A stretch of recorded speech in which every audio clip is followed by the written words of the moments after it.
You see, something's going to happen. What? What's going to happen? Something wonderful. What? I understand how you feel. You see, it's all very clear to me now. Welcome to the Occult Rejects. In this episode, I got a couple of us joining us today. I got JJ Vance, not the vice president. What is going on, sir? How are you? Nick Ring, sir. Appreciate the invite as always. Fellow Cult Rejects, looking forward to the conversation. Always heard we're talking some weird cult business. I said, now you're talking my language. So JJ Vance, host of Operation GCD, and more notably, not the vice president. But yeah, looking forward to the conversation. Awesome. Cults are definitely my thing here. My thing I'll enjoy talking about, especially the ancient alien cargo cult variety. I was going to say, let's hope some aliens pop up in the show. Thank you very much for joining us, JJ. And we got Jules from Grey Pill joining us today. What is going on, sir? How are you? What up, man? What's going on, guys? Getting used to being here. Good. A lot more often. So thank you again, Nick, for having me. Of course. Guys, I'm Jules. I'm the host of the Grey Pill podcast. Elohim etymologist, sound scientist. I have a Patreon. You can find me there. Patreon.com/GreyPillPodcast. We do a lot of cool stuff over there. So happy to be here. Awesome. On a Sunday morning. Hell yeah, hell yeah. And just real quick, for my listeners that are into Twin Peaks, because I've talked about it plenty of times, go check out Jules. He's picked up the torch and he's running with the Twin Peaks now. So please go check out his stuff if you're into Peaks. I know I got a lot of listeners. We're going deep. Yeah, so go, please check out his show. He covers it. And we got Headless Giant with us. What is going on, sir? How's it going? So I'm the Headless Giant. You can find me on YouTube. If you look up our show on Thursday nights, it's where I read your spooky/creepy emails. We had to cancel the trilogues this Sunday because Ethan's father's in the hospital. So if you guys can keep Ethan in your thoughts, that would be great. Definitely. So, yeah. Thank you very much for joining me, Headless. And I actually had somebody hit me up today telling me that they've had experiences with the Gateway tapes. So I'm trying to get them. I'm trying to get them on the show. They're a little, but trying.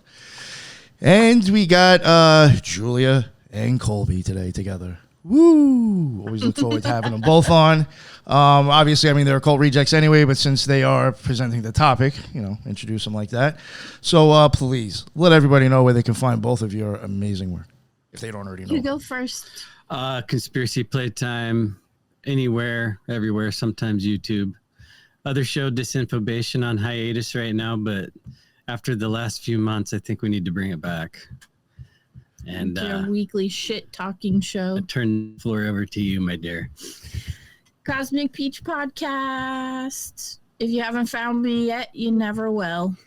But I'm excited to be here. Occult Rejects, part-time. Yeah. Really excited to dive into some weird cults today. Oh yeah. So what do you got going for us? Well, you want to go first, or you want me to go first? We did a series called Into the Cultiverse together. It was 4 parts. I've heard of that, yes. And we covered the most obscure cults that we could find. Colby actually found some really interesting ones, which is why I'm so excited that he's joining me today.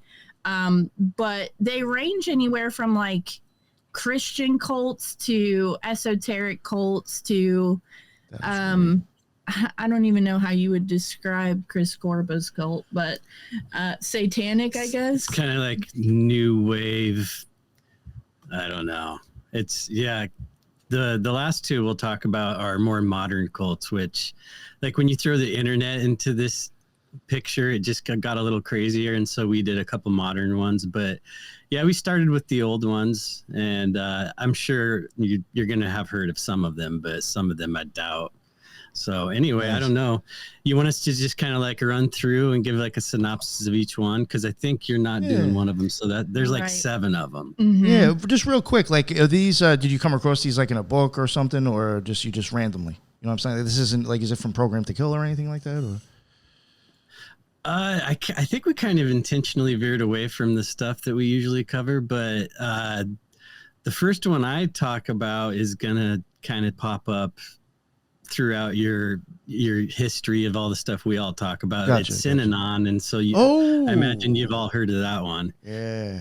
That's probably out of all 7 of them, that might be the one that's like most mainstream. known. Yo, that shit is fucking crazy. And it's left a hell of an impact too on like modern. It's the troubled teen industry. Paris Hilton talked about it. A lot of these people that go through these, I don't know, it's kind of like a Kanye-esque reprogramming, but on a smaller scale, it seems like, for these kids that just, they're out of control. They got these rich elite parents and they go out there. Sometimes they die in the woods. That all came from like Synanon. So that's, I don't know if you want to go first or if you want me to. I can real go quick, first. real quick. I had an apple over by me when I grew up as a kid. And before that, it was something that was, I think, associated with Synanon. And like, I knew people that ended up like even going there. So when I heard the stories of Apple and what those places were like, and then I found out what Synanon was and watched the videos, I'm like, this is the same thing they told me that's going on. So, I mean, that style, honestly, in therapeutic communities hasn't changed, actually. Right. And even in regular rehabs, I'll be honest, because of fucking up in the past, I've been in rehabs before. The way that they do their groups and have other members run it, it is still based off of that idea. Well, So since we're talking about it, maybe you should go I do ahead find it and interesting how it's still out there in some ways. Yeah. I find it interesting too, but since we're on the topic, you should just go ahead and sum it up. All right. Well, Synanon, it was like the 50s that this one started, and the founder, he was a guy named Chuck Diedrich, and he came from like the east side of the country, but he kind of had a rough and tumble childhood. Ended up kind of just being a low life adult, and he became a really bad drinker, and he entered into AA. I don't remember what city he was living in. It was in California. It was in California. I want to say it was like more northern than where the cult ended up, but I have it right here. Well, I had pulled up these guys. Now Synanon. Yeah, now it's taking me to the damn webs. Well, if you get any info, just cut on in there. But he, I guess some friends of his were pretty concerned. Santa Monica. So there you go. Yes. So they guided him into, the meetings, and he got up there and spoke, and it was like an immediate high for him. He went on for hours, and people were really digging what he was saying. And so much so to the point where he started having little like offshoot meetings at his own place.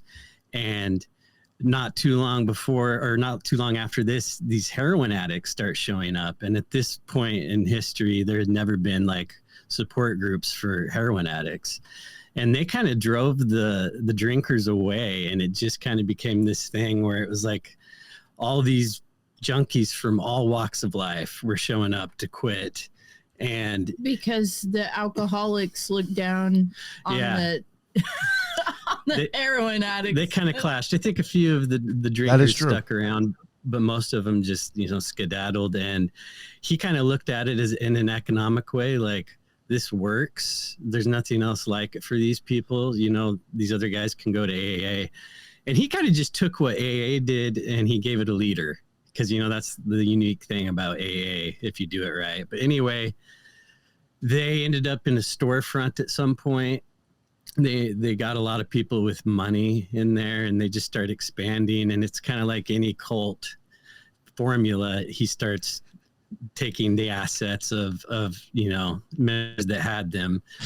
And one of the things he did in the beginning, it was in these meetings he had, it was called The Game.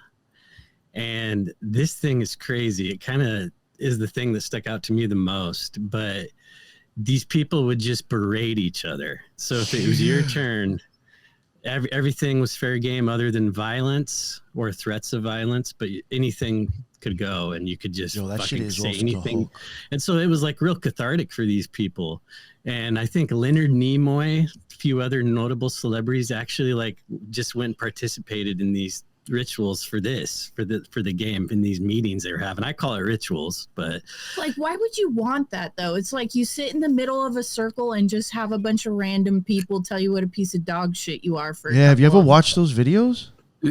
It's pretty wild. Yo, it's that like, shit is you crazy. Dirty cock motherfucker, stinking ass. Like, and poor bitch. that's something that still was going on in Phoenix House 20 years ago, 15 years ago. It's that style. I know for a fact that was still going on in TCs. So I'm saying this shit is still being used. That's wild. It looks like Jules said the logo for Synanon looks like the Process Church too, which is also I can pull it up. interesting. Yeah, can and I was look- never these in are one the of those reasons why places, but I came across a lot of people who were, obviously. Oh, go ahead. I keep cutting out over here. Go ahead, Nick. No, you go ahead. I'm done. Oh, this is why I keep, when you were saying fair game before, Colby, this is why, these are one of those reasons, it's a funny term. Because when you're describing this thing, the game, this is one of the reasons why I assert that Synanon actually grew out of Scientology. So the game is really based on bull baiting. That's what the Scientologists call that, bull baiting. Like where you sit in a circle and tell everybody what a piece of shit they are. You literally scream at your opponent, your other fellow Scientologists, in this you can call it ritual. They call them they call them training exercises, if you will. I think training protocols. So the idea is to numb out any response from the individual. So they'll yell everything they can to make any kind of movements and noises right in your face, and you don't ever graduate until you have no response. Wait a minute. I have a better picture of it if you want me to pull it up. That's the funny thing about Scientology as a religion. It's basically like the ultimate corporatism. So what they want is the most cold, calculating person possible with no emotions. And they have all these different methods of ridding the person of all emotions so they can be the perfect psychopath. That is an interesting logo. It just gives me process vibes. Mm-hmm. Right. I was going to say, right? Yeah, definitely. I mean, there's something. Maybe it's an If you start spinning that real fast, it's going to start looking like a swastika real quick too. The Synagrad or the Soningrad, spinning like a dreidel. Sun. That's what I'm saying, dude. Yeah. You stick two lines now, you start sun. spinning that, it's going to look like the swastika. Yeah, it's real swazzied out real fast.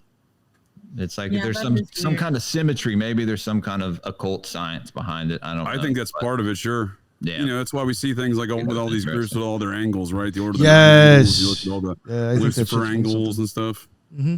The weird thing about Synanon is it takes such a weird turn because like it starts off with the game, right? And you're like berating each other to get the person clean. But then it turns into like what? No kids. Yeah, I mean we'll just do the cliff notes, but something interesting that I wanted to point out, which you could do a shitload of research on this, and then this hardly ever comes up, but I'm glad I saw it. It reminds me of Bill Wilson with AA. So, there was a lot of in this area of California. Of course, there was a lot of experimental studies going on with LSD, and he got into one of them. Chuck did, and he had an LSD trip, probably one of the more nicer ones you could have in these MK Ultra studies, but I don't even remember the guy. I think it was Sidney Cohen. It was somebody very notable that was hooking this up. So you look at and see that these things like JJ's mentioning Scientology similarities, and then you have this guy participating in one of these MK Ultra studies, and he wanted to incorporate what he learned into the game and other aspects of the stuff they were doing, but he didn't want the people to do drugs. He didn't want them to kind of have that thing that he had. And so they came up with this thing called the trip, which is like the game on steroids, and he would sleep deprive them for like 3 days at least. And then they would have these breakthrough spiritual experiences, and that kind of started drawing in people more. And they also, at one point, I want to say like 10 years into it, it's not even heroin addicts anymore. It's just they started these intentional communities. And with the kids, it was more like work camps, especially the ones that were acting out of line. He had one guy, and his name's I'm spacing it, but he was from Southern California, and he ended up going there, and he was a black collegiate football player who had an injury or something. He was going to go to the NFL, but he ends up there because his wife was on pills or some shit. And Chuck Diedrich's wife's black. He married an ex-heroin addict from New York. I don't remember her name, but this football player sees this and he's like, this is like, they accept everybody. And so he went in there and he becomes like the drill sergeant for the kids. And the stories vary, but there was a lot of physical abuse. They started on the line on like their rules were no violence and, you know, no drug use. But they said the violence thing kind of, you know, it was very flexible when it came to the kids, let's just say. And these kids start running away at one point. And oftentimes they would end up calling the cops, and the cops would just come take them right back, or the parents themselves would come take them right back. And there was all these stories about like humiliation rituals if you were caught breaking rules in these work camps. And if you got pregnant, they would take your baby away and put them in a hatchery. Yeah, is that what it was called? A hatchery. As this thing evolves, they start raising the kids in a communal way, and a lot of these kids would see their parents like once a week, if that. And some of them didn't even know who their actual birth parents were.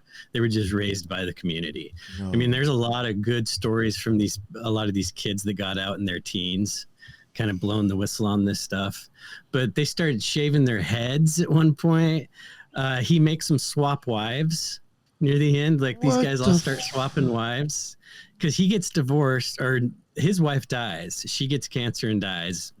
And then he gets remarried and he decides, hey, this worked for me. So he tells everybody they have to like stop seeing the partner they're seeing. They have this ceremony where they break their marital ties and then they regroup. And some of them stayed together. Some of them ended up back with their old partners, but a lot of these people just escaped. And a lot, like as it goes further and he starts changing the rules throughout the years, they start losing people, and a lot of people start speaking out. So this lawyer guy gets under their tail because they have all these custody battles going on. And there's all this accusations of abuse from these kids that are getting out, and ex-members' kids are still in there. So it's just a shit show. And this lawyer guy goes after him hard, and Diedrich would make these videotapes that he would put throughout the compounds, and he starts threatening physical violence against anybody who fucks with them legally. And long story short, this fucking guy ends up with a rattlesnake in his mailbox and gets bit, almost dies in the hospital. And they traced it back to these kids in the work camps. They kind of became militant when they were in their adulthood, and they would train in Northern California, and they were really good with rattlesnakes. They would catch them and eat them. And so it was actually pretty obvious who it was. They ended up tracing it back to these guys. Diedrich goes into hiding.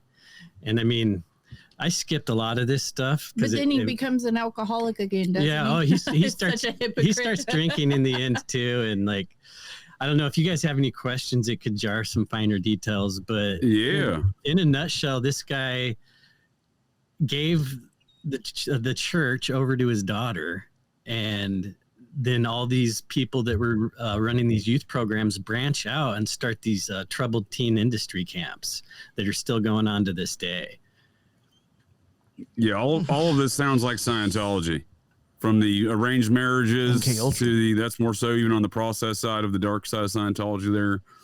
You know, they are real heavy on the arranged marriages and telling folks who and who they cannot have sex with. And then you talk about the rattlesnake business. Well, they call that fair game, right? So you're allowed to do whatever you want to upon the critics of Scientology. This is per a memo from L. Ron Hubbard himself, a.k.a. Source, as they call him. But the idea of these Scientology doesn't view children as children. They view them as old aliens in young people's bodies. So they're the ones who developed a lot of this taxpayer-funded camps to send kids to, and then these drug rehab centers. So while I assert that a lot of this stuff from Synanon came from Scientology, you know, I think a lot of that shit was falling apart by the late 60s when Scientology came out with a more overt Scientology form of Narconon. I remember that. Well, yeah. Well, when you get into L. Ron Hubbard, you also get into, you know, masturbation parties in the desert with Jack Parsons, and you know, making moon children and that's his hobby, Jules. That's his hobby. We all have hobbies. You know, these people are freaks. They're we all have ambitions. There's nothing more to say. But he was a man with goals, Jules. He was a man with goals. Masturbation in the desert was one of those goals. It's wild how much that cult has blown up. I mean, that's what it is. Can't deny that. It's too bad those kids with the rattlesnake didn't get him first. Yo, that is crazy. Yeah, to have a rattlesnake just bite you, and they took that as like a sign to then use rattlesnakes or like, that's odd. Now is In it? Synanon? Paralyzed the guy, right? He was paralyzed for life, right? I don't remember if he was I paralyzed. think he just got real fucked up, you said. Yeah. They started eating rattlesnakes. What was all Well, that they had about? these little training camps because they had, what was it called? It was almost like a Marine name. Do you remember Oh that? wow. I don't, They had their own branch of the military near the end, Sea but it Org. was a lot of these kids that did well in the work camps Really? could advance to this other. little shaved head Synanon weird hatchery fucks that grew up and ate rattlesnake ass. Interesting. So a couple of these, crazy. a couple of these guys just got the idea. Like, the guy was kind of watching his back, but the lawyer, and I don't know. He's even said that when he looked in there, he thought, well, what the fuck? That's a weird shaped package. Maybe it's like a scarf or I don't know. Yeah, a belt. He had these ideas of what it could have been, and it was just a fucking snake sitting under a They bunch of cut mail. its tail off, Yeah. so it Cut its couldn't. tail off. Oh shit! So you can hear it. Wow. Right. Yeah. There was Ooh. another guy. Some kids escaped from Synanon and ran to like this farmer guy's house, and these militant guys showed up, beat him almost to death. The and farmer? then took the kids back. Well, this ranch became known for helping these kids escape, and it was almost like an underground railroad for escapees. And then they started spreading rumors amongst the kids that they would shoot you dead The on ranchers. spot. Yeah, because they wanted you to stay. But these were the Oh. people that would call the cops, and the cops would show up to this ranch, and then oftentimes, like I said, just drive them right back. And one day, this guy got the shit kicked out of him. He had his kids in the car. One of them got out and ran off and hid. And the daughter was in the car. The wife was in the car. And they just reached in through their window and just started pummeling him. And there was Dude, some other people. I know that we're broke- all probably poor, but let's face it, if we made a movie of that scenario right there, just playing out with these kids, part of this cult training, and then, all the shit that they get into, that would be a big time winning movie, I think. Well, I watched Fight Club pretty recently, probably within like the last 3 years. And the Project Mayhem, the space monkeys, them shaving their heads. I think a lot of this stuff comes from Synanon that you see in pop culture. That's Process, yeah. Operation Chaos, Mm-hmm. the smiley face symbol used in the Yeah. Fight Club. Yep. Yeah. I do. Yeah, and I'm beginning to realize Latah County, Idaho, is a process church epicenter of activity where the University of Idaho is located. Chuck Palahniuk's father died of mysterious murder in July of 1999 in Latah County, Idaho.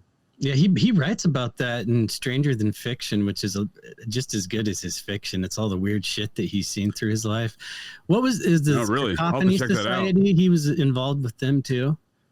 You know about them? I'll have to check that out. The Cacophony who- Society. Well, yeah, they're an offshoot of. I would argue they're an offshoot of this whole Discordianism, this whole chaos movement of the process. And that's Right, gonna they're the come folks out- behind the Burning Man, right? The Process. Cacophony Society. Yeah, and Which one does it come up in? Paul Nook was deep into them for a while. Oh yeah, so it's interesting. I guess it's interesting timing. His movie gets big the same time his father gets murdered is one thing. But speaking of things stranger than fiction, the murder investigation into his father's death may as well be fiction because that it's the same shit we're seeing play out right now in the same county against the case against Brian Koberger. Boom. Oh, I didn't even realize that was that same- Fictionalized murder investigations. They're just making shit up. God damn. Yeah, I grew up in Idaho, so all that stuff, like I know that whole area pretty well. Oh, okay. What do you got? What do you see? But were you there when Palahniuk's father was murdered? No, I mean, I would have been living in like southeast Idaho, so Okay, like and- Idaho Falls, Twin Falls, the Twin Twin Falls. Falls. area. Okay, Yeah. yeah. So I probably came onto that story later. I would have been pretty young when that happened, but I just found out about it, so you're way ahead of me, sir. oh, I just read everything that guy wrote. He's kind of turned into shit lately, but I don't know. Do you guys have any other questions about Synanon before Julia does her first one? 'Cause Yeah. like I said, I just skimmed over a lot. I mean, there was so much that happened throughout this thing that, yeah, you could do 3 or 4 podcast episodes on it. I did want to go ahead. Oh, go ahead. No, go ahead, Julie. I was going to say it was one of the least interesting ones out of all, if you can imagine that. Sorry. I made fun of him and I kept calling him the Cinnamon cult, but it just, Cinnabon. It's a Cinnabon. Yeah, Cinnabon. But I mean, if you can imagine it being one of the least interesting ones, you can probably use your imagination for what the rest of the cults are going to be like. But yeah, I don't know if you guys have any questions, but Synanon, it's like it follows that basic formulaic kind of cult thing, like separation from the family, you know, take the kids away, swap wives, shave heads, very Manson-esque, you know, cult story. Yeah, you know what's a weird thing over by me when I was growing up with that? Yeah, I said that place was on the lake over by Lake Ronkonkoma. The crazy thing with that is that you watch. I can't remember the original one, but it changed 3 times and it was always a TC. And it was just like, all right, so what do you just kind of went out of business and created a new LLC? Started and brought in a new name. Same shit going on. Bro. Yeah, that's all it was. Yep. It went from Apple to Phoenix House and something before Apple. Yeah. Yo, and you were saying like manual work. You'd see those dudes just digging random holes in the fucking yard. Digging them, and sometimes they would have them dig holes and fill them back up all day. It's spoons. Yo, you see motherfuckers out in the yard look like they're using like a spoon or something. I have been told that they'll make them wear, like there was people that I was in rehabs with that was in these places, and they said that they've had to wear costumes. They had to wear a sign saying why they're in trouble and they can't talk all day, and people could say whatever the fuck they want to them. I was like, yo, that is some sick shit. Shit you not. Listen, Project Mayhem too, where they're standing there and the people are just screaming in their ear how worthless you are, and I mean, bull baiting. Yeah. You got to bull bait the new recruits. That's TP1, I believe. Again, training protocol 1. You got to graduate that first, just like you do in Project Mayhem there. Yeah.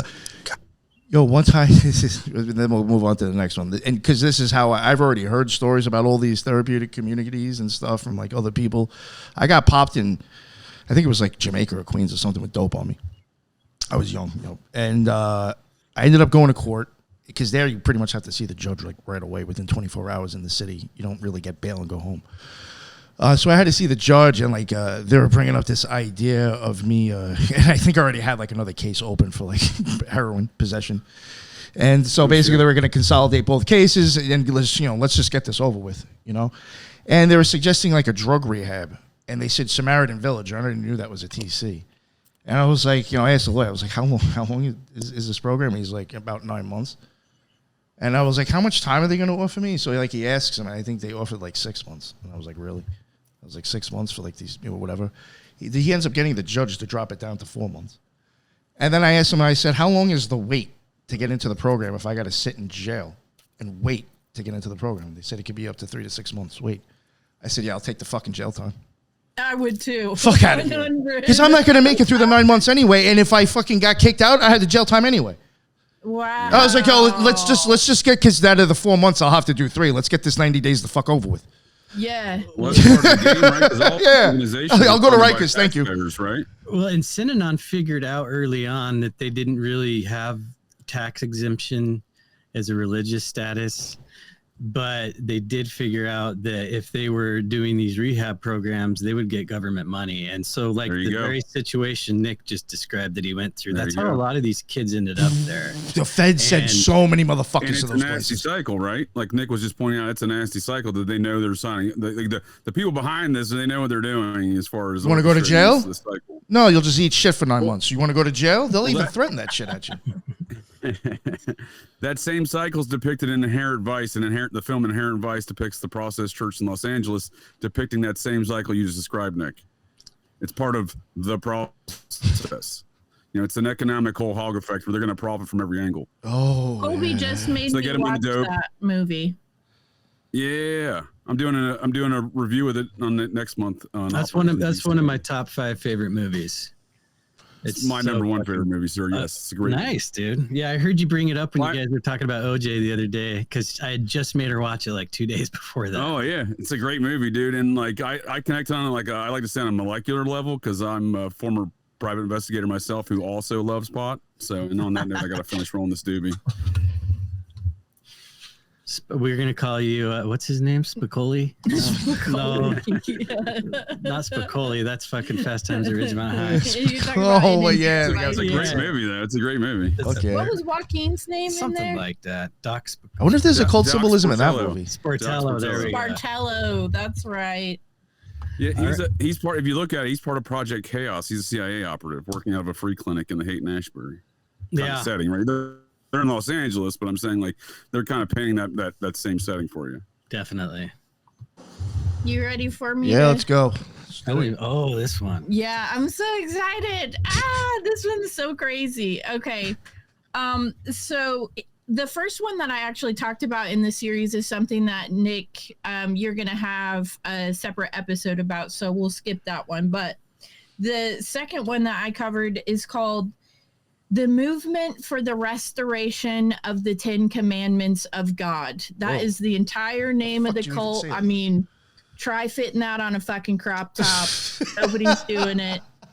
Longest cult name ever. Yeah. I was like, what? And it came out of Uganda during the AIDS epidemic. I don't know if you guys have ever heard about this cult, but it is fucking wild from start to finish. Oh, literally. no, never heard of it. I've never heard of it. It sounds wild. Do you hear of this, Jules? It is. Oh my God. So basically their leader was this guy named Joseph Kibweteri, and he claimed that he was getting static electricity phone calls from the Virgin Mary, and that the Virgin Mary was communicating with him through electronics in his house, like fucking Heather O'Rourke poltergeist shit. And he'd like put his hands on the TV and go, and like say he had some kind of a message for everybody. And he literally started an entire cult behind this shit. And he told everybody that the world was going to end. He knows because he got a static electricity phone call from the Virgin Mary. He knows this. The world is going to end on December 31st, 1999. And that everybody needed to prepare for it, that he had thousands of members in this cult. And so basically what he did was he had everybody sell everything that they had, all their possessions. They had this big party. And they like roasted some pigs and did all this stuff, and it was super ritualistic and weird. And then, as you can imagine, after everybody's done all this, because he had all these weird rules, right? Like they could only eat on Tuesdays and Saturdays or something like that, and you had to fast every other day. So he had already started like mentally conditioning these people to just be delusional. Yeah. So they're starved. They weren't allowed to have sex. They weren't allowed to use verbal communication. He made everybody speak in sign language. So you can imagine by the time it gets to like New Year's Eve, he's got all these people completely conditioned. They're starved. They haven't had sex in years. They speak in sign language. I mean, they're fasting, doing all this stuff, and it's in the middle of the AIDS epidemic. So, what's really weird? I just want to scared. Not to interrupt, but it's just like, what's it like living in a person's head that somehow agreed to make this all make sense? That's what I said to Colby. Like, how does this happen?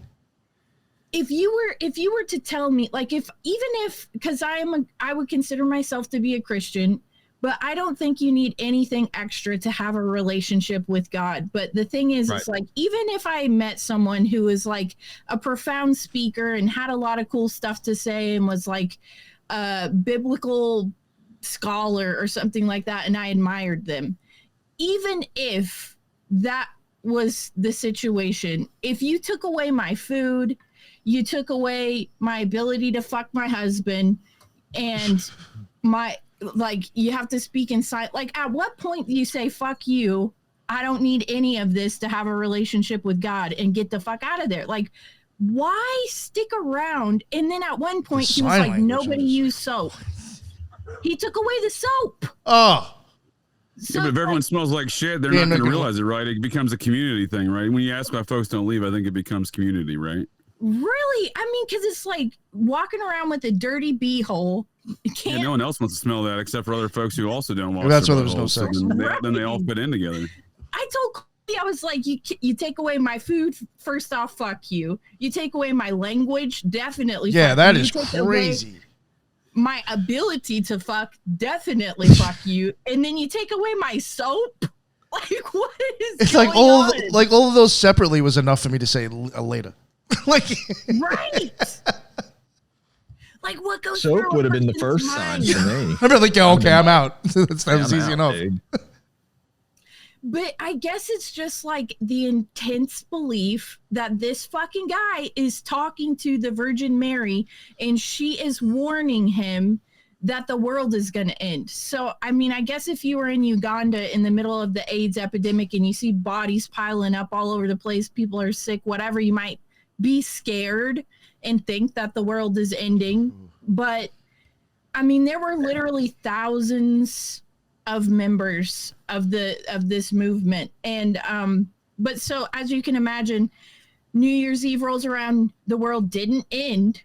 So what he decided to do was he took 750 members, not even all of them, just oh damn, he had this many?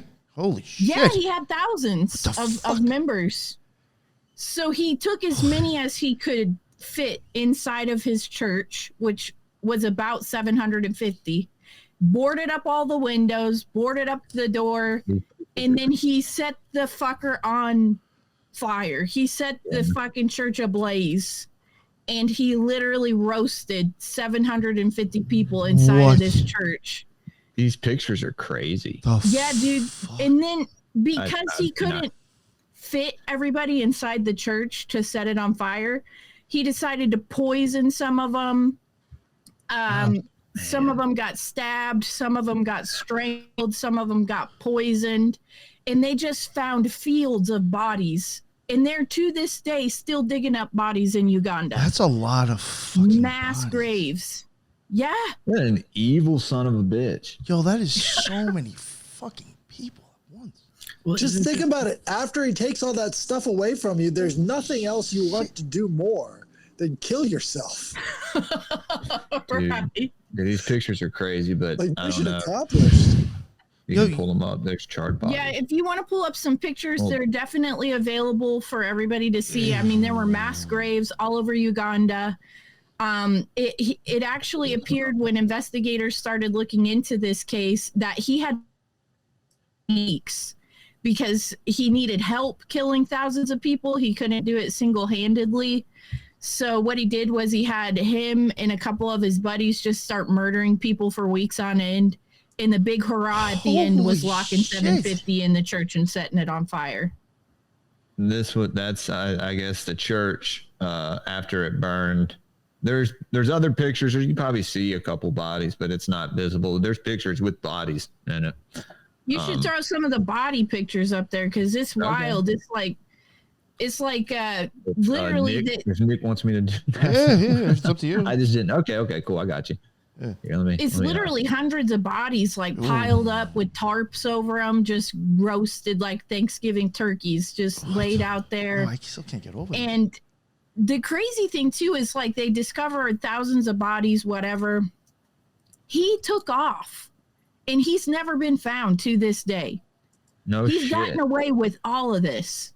No one has ever been able to locate this asshole, Kibwateri, Holy, since it crap. happened. He's not even. holy looking for him anymore. shit. I was listening to all this. This This is wild stuff. motherfucker's So, free. where's the State Department or USAID involved in all this? Is his name Ugandan Jared? business? We've been doing some heavy We're gonna- Uganda we're gonna business there pull- for we're decades gonna as the pull one of these U.S. other pictures up. My voice I just mean, come- it's like they didn't want to find him. Because Well, yeah, it seems like that, right? Really? how big is Uganda in this motherfucker with no soap? Who's And that? Who's that asshole that they had the big campaign against? Do you remember that back in 2012, Kobe or Coney 2012? Didn't they make? Yeah, but didn't they just make that up? Yeah, Didn't they just make that up? like that seems like some kind of experiment. Like that's what I'm saying. I wonder right? if this was like a Right. CIA Right. asset, But I do remember that operation. that people were passing around like burnt DVDs of that guy on college Right. campuses and shit. He was from Pull Uganda. up another picture, Nick. Yeah. I don't know where Coney 2012 was supposed to be, but it's. I mean, this is so much worse than anything Coney 2012 ever was. Well, it's like And he's after still on the this- loose. He's still Yeah, on the that's loose. wild. That's the crazy Yeah, thing. that It's was Uganda, wasn't it? It's Coney. Maybe. No, it after was. Yeah, he all was. this happened, you would think he would be like on some type of like FBI's most wanted list or some shit. With Tim 750 Osmond. burnt alive, and then thousands buried in mass graves all over Uganda, stabbed, strangled. I'm seeing Poison. something about a cave. Yeah, didn't they start finding different locations where They people found were dead? locations all over Uganda where he had just buried people. Holy shit! Yo, this is crazy. Wasn't it him and like 12 other dudes that kind of His just besties. rounded them all up? And Mm-hmm. if you had certain levels, like you were allowed to commit suicide or they could help you die. No, that was Solar Temple. Okay, I'm What year was this? in here? So this was in the middle of AIDS. I want to say, let's see here. It was the 80s or early 90s, right? It was the early 80s when it came into formation, and then it took until 1999 when the end of the world was coming for this all to dissolve. But he had like a good 10-year run, which is why he probably had thousands.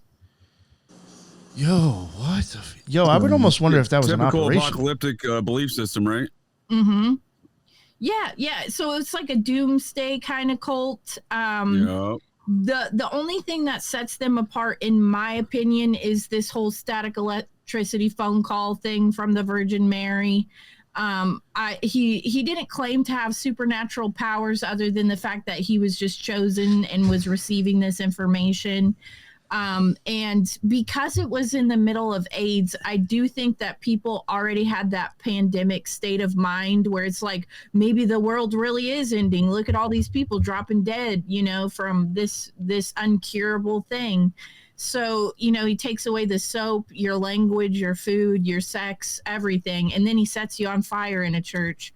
This dude is literally insane and still out there. This guy all sounds right very here. Jonestown-like. It all sounds very MK Ultra experiment-like, where you're incrementally causing more trauma within this group that you're obviously probably taking notes about in experimental type fashion. But I think these lack of intelligence agencies, as I call them, they bake into these experiments.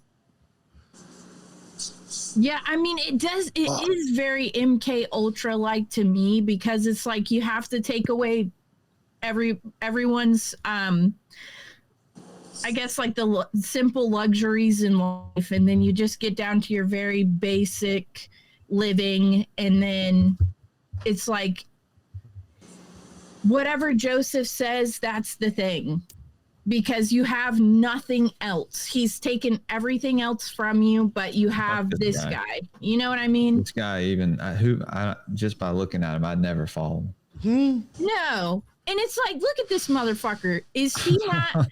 You're telling me that they can't find this guy? Right. Well, Nick, do you remember that episode we did with know. the rapper guy who lived in Uganda for like 5 years? Oh, His description of the place? I remember what you're talking about, but I can't remember. That was way back. He said that place was so unfucking believable. Like the amount of like dumb fuckery that just goes on in Uganda every single day. It's like, it's a completely different planet of just people acting like shitheads.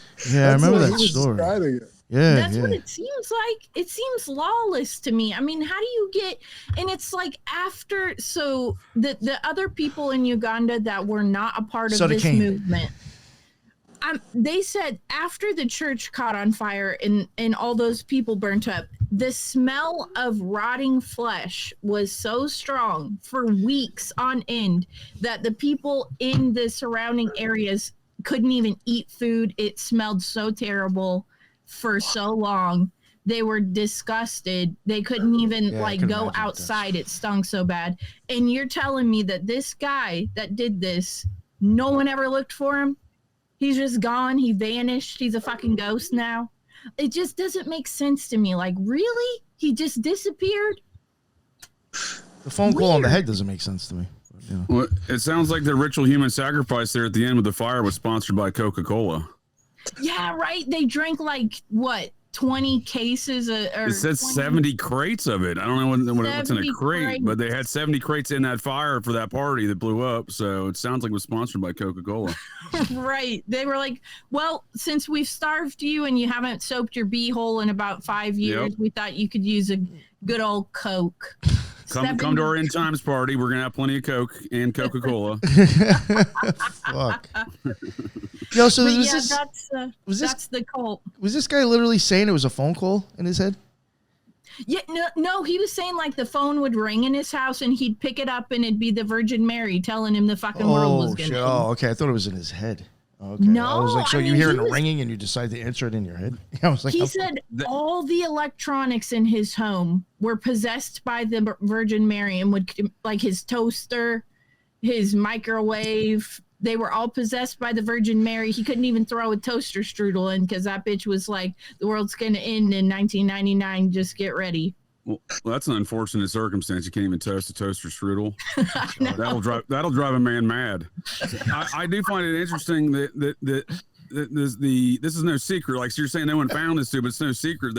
I was just reading an article from the state newspaper about a year in advance of this, where they're interviewing the Ugandan state newspaper. They're interviewing a cult member saying, we all got to prepare, the world's ending next year. So the whole, it seemed like everybody knew about these people, right?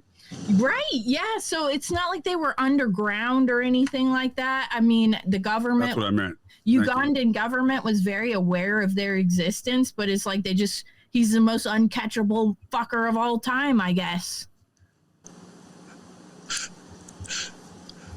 Nobody stepped in. Bizarre. Nobody It's stepped Ugandan. It's Ugandan. Where's Waldo? That's who this guy is. yeah.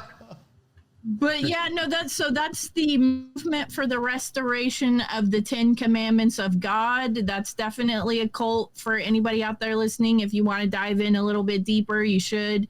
It's really fucked up. It's even been featured on an episode of Ancient Aliens because they said that the Virgin Mary entity that he was communicating with was an alien and that this was all legit. Like, okay, fuck you. We got an ancient alien, apocalyptic cult going on then, huh? It's all the same shit. Doing weird sex stuff. They're not always having sex. They just have weird sexual fetishes. There's always a control on it. Flopping your dicks off, Heaven's Gate style, right? Yeah, no shit. But I think Colby, unless you guys have any questions, Colby's ready with his next cult. You guys don't have anything else to say about this shit? I mean, it's dude. Burning down the house. Burning down the house. Which one are you doing next? Oh, this one's weird. It's called the Church of Happy Science. Anybody heard of it? Sounds nice. No. Sounds happy. No. Okay. Well, this is a Japanese cult. And makes sense now. Happy Science. I think that you guys might know more about this, but after World War II and what happened culturally in Japan, they just kind of became wide open for this shit. And a whole bunch of cults started from like the children of the survivors of World War II. It was just a different era for everybody. And when I was studying this, it seems like they were just one of many. And there's the famous Japanese cult in the 90s that had the sarin gas kind of bumbled false flag operation there. And these guys actually crossed paths. So what was that? Shrionko. You guys heard of that one with the sarin gas in the 90s? They were also referred to as the Doomsday cults. They had the blind guy that was leading them. Yeah. Shoko Asahara. Yeah. Right. They had strange bathing practices too, I think. Yeah, so I was thinking about covering that one, but it seems like it's more widely covered. And then I saw this one when I was looking into that. So the Church of Happy Science is kind of a different one. it's not really Doomsday-esque so much, but I think it's one of the more ridiculous ones. so this chubby little Japanese boy, his name was Ryoho Okawa. Ryoho. And so this kid was kind of just your average second child. He had a, shadow casted over him by his overachieving brother, who the dad loved more, and that old chestnut. And he, in second grade, like, this guy's a prolific writer. Throughout his life, Ryoho wrote thousands of books, and in 1 year alone he was said to have written 52. Holy but this guy was a prominent lecturer, so they would actually transcribe his lectures and count that. But he published thousands of books over his lifetime. But sounds anyway, like Japanese L. Ron Hubbard, huh? Dude, so I was looking on Rational Wicca to kind of refresh, and so he had a background, we'll get into it, in day trading, and they called this guy the Japanese day trader turned L. Ron. So I mean, Holy shit! All he's right. known as that. So he had an older brother, like I said, that was an overachiever, and Ryoho was just kind of basic ass bitch average, if not a He little was just below. like a chubby Buddha that had nowhere to go. Well, That's definitely L. Ron. That's in one definitely of- L. Ron. in one of his Lazy, writings, he was- underachieving. He quotes his second grade teacher of telling him he had the IQ of Albert Einstein and that he was as smart as a 21-year-old man. L. Ron again. He claimed to speak 7 languages and graduate college at the age of 16. All of these were false. Well, once we get to this guy Is this him? This is him. So Get on Ozempic. He's got more hair than L. Ron. he actually kind of slimmed up as he became an adult. I got you. But I he, got you. like, this is how much this dude craved attention. People started making fun of his weight in grade school, calling him a sumo wrestler. So he like rolled with it and tried to become a sumo wrestler for a little while. Like, I this can't guy find any has fat pictures. no identity whatsoever. Yeah. And so he ends up getting into this Tokyo University program, ends up over in New York for a while. This is how egotistical this guy is. He met another Asian student over there that was doing the same program, and she spoke 2 languages, and it pissed him off. She spoke 2 more languages than he did, and he quit the program over that. And so he goes back. He ends up like in art school. Making fucking clay pots, fucking Einstein shit. He starts thinking big for himself when he's kind of just coasting through the collegiate years, and he decides that he's a channeler. And he channels this, I don't remember which one, but it's an ancient Buddhist figure that he channels, and this figure tells him he needs to start his own church. And he starts having like meetings, like student centers and shit like that in the beginning, but this thing takes off, and he just has all these predictions and shit that he's telling everybody that this Buddhist figure is channeling through him. And this is where it gets kind of nice. I think this is the happiest part of the story. His dad sees what he's doing, sees that it's growing, and joins him, and he starts like transcribing all of his lectures. And as the years roll on, he starts channeling basically anybody. Like at first, it's John Lennon. It's these old ancient gods, and then he starts channeling like celebrities. He starts channeling people that are still alive. He starts channeling Barack Obama. He's channeled Donald Trump, and he says, "You're nailing the process. Some process highlights there, sir. I'm definitely enjoying the sale." JJ, I'm glad you're here for this, because as we were studying these, I'm wondering like how much of this is CIA, how much of this is process. All of it. All of it. So I think a lot of glad they cults, have yeah. you here for the I think they are. footnotes, because they all have like a center line that they connect on. They all get a little weird, but they all kind of come back to the same spot. Well, specifically, you're talking Shingon Buddhism. That's part of the process stuff. That's noted in a number of crimes. And then you're talking and reports, and you're talking the idea that that you're channeling somebody who's not dead yet. I mean, the idea. It's just, it's hard for me to say. It's fucking Looney Tunes. But he says that Grimston, he's channeling their spirit guide. Is how he explained. Oh, okay. Well, so Marianne Grimston thought she was a reincarnation of Joseph Goebbels, who was not dead yet. So that's what that reminded me of. Okay, that's interesting. And it may be a spirit guide thing there too. I'm not sure, but it is a striking similarity. He channeled Freddie Mercury. Yeah, I got up when she was doing hers. I was looking for my notes because I have a list of people this fucker channeled, but the Freddie Mercury one is really interesting because this guy's, I didn't really touch on it much, but this guy's like belief system that he made these people swallow if you joined was that we are living on, it reminded me of Mormonism. We're living on layers of celestial realities, and if you could climb to 9. But so the thing about this stuff this guy was preaching when it came to like politics, he was very nationalist, he was very xenophobic and conservative, and there's a lot of Trump overlap. Like they were really behind Trump in 2016 when he Order of 9 Angles. That sounds like them. Yeah. And he had spot on with the celestial levels of Mormonism. Did you grow up around Mormons in Idaho, or did you? I grew up in a town where the students in the high school are 91% LDS. Yeah. They all went to seminary there at the high school. Yeah, they all fucked in the parking lot when they're supposed to be in seminary, and they all got their pregnant. Friend. Yeah. So, but the thing that I was laying the groundwork for with all that is Freddie Mercury was channeled, and he said that he's on the 8th level because he did so much good with the world, but I can't get in 9 because I liked a little cack. And, he couldn't get to 9 because of his beehole problem? Well, call it what you want, but he wasn't. Well, Scientology, that's the lowest level on the tone scale is reporters, journalists, and homos. That's what 100% direct quote. So this guy ends up kind of growing this thing pretty quickly. And like I said, he's channeling anybody and everybody under the sun, all this being transcribed and published. His teachings, the way he propagandized, he bought an anime company, and they would actually do some pretty decent work that had nothing to do with the church. And then they would just start throwing little shit in there. And so they were going after that like younger crowd. And we talking a lot of octopus cartoons, that kind of thing, I don't know if it got on like that Dragon level. Ball Z, but like channeling Freddie Mercury's beehole. Well, that's what I figured it was sex related, and I know Japan's got those weird laws where they do like weird anime sex stuff. Yeah, nope. Yeah, there you go. The tentacle porn. And depositor porn. Everybody grows their pubes out so it blocks the genitalia. Porn. Right. Yeah, you can buy in a vending machine right next to the little girl's underwear in a Japanese subway. You know what I mean? There you go. That was interesting.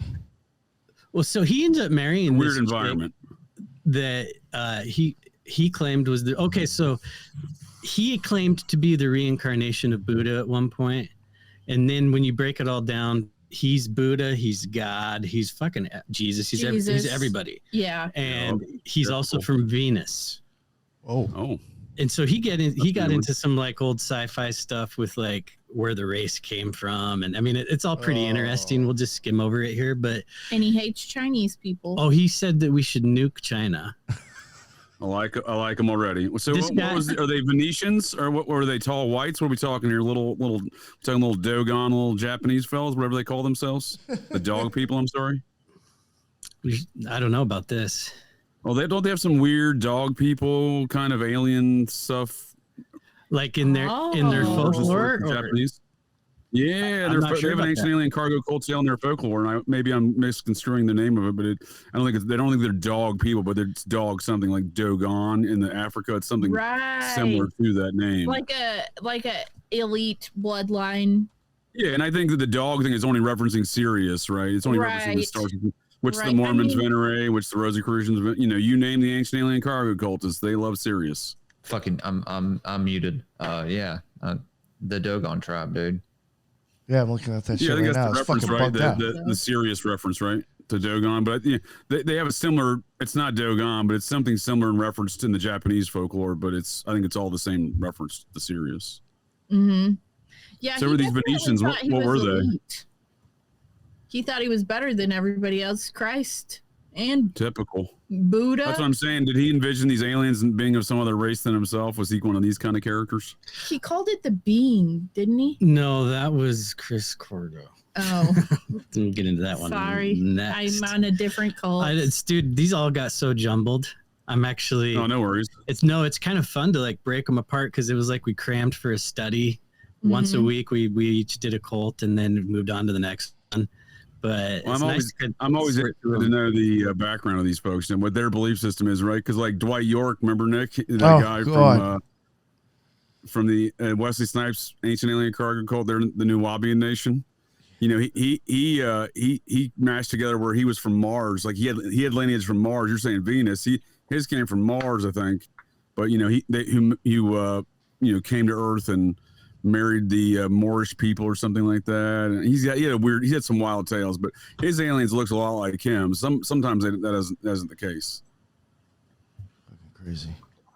Yeah, I didn't get too much into the mythology of this guy because there's just so much of it, but it does sound a lot like what you're talking there. I mean, it's funny too how much they just kind of shuffle the story around a little bit. Oh, it's Venus now. Is Mars over here? Yeah. Planet X. That was last season. Last call we had. You got to change up the game lineup a little bit.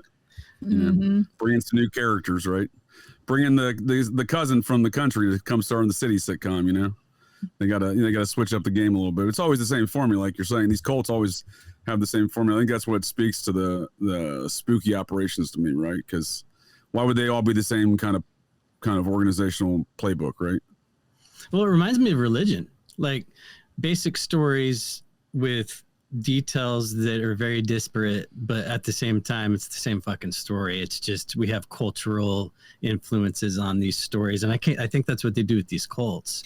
And it's so funny that most of the notable ones come out of Northern California, which was the petri dish of culture. 100 in the they come out of 50s, California. 60s. And I mean, all of it Holy stems from there, shit. and then it branches out across the world because you didn't see this shit in the 30s and 40s, really. I'm sure it was going on more like the occult kind of stuff. But it's almost like those people set up all these systems to kind of just like make little...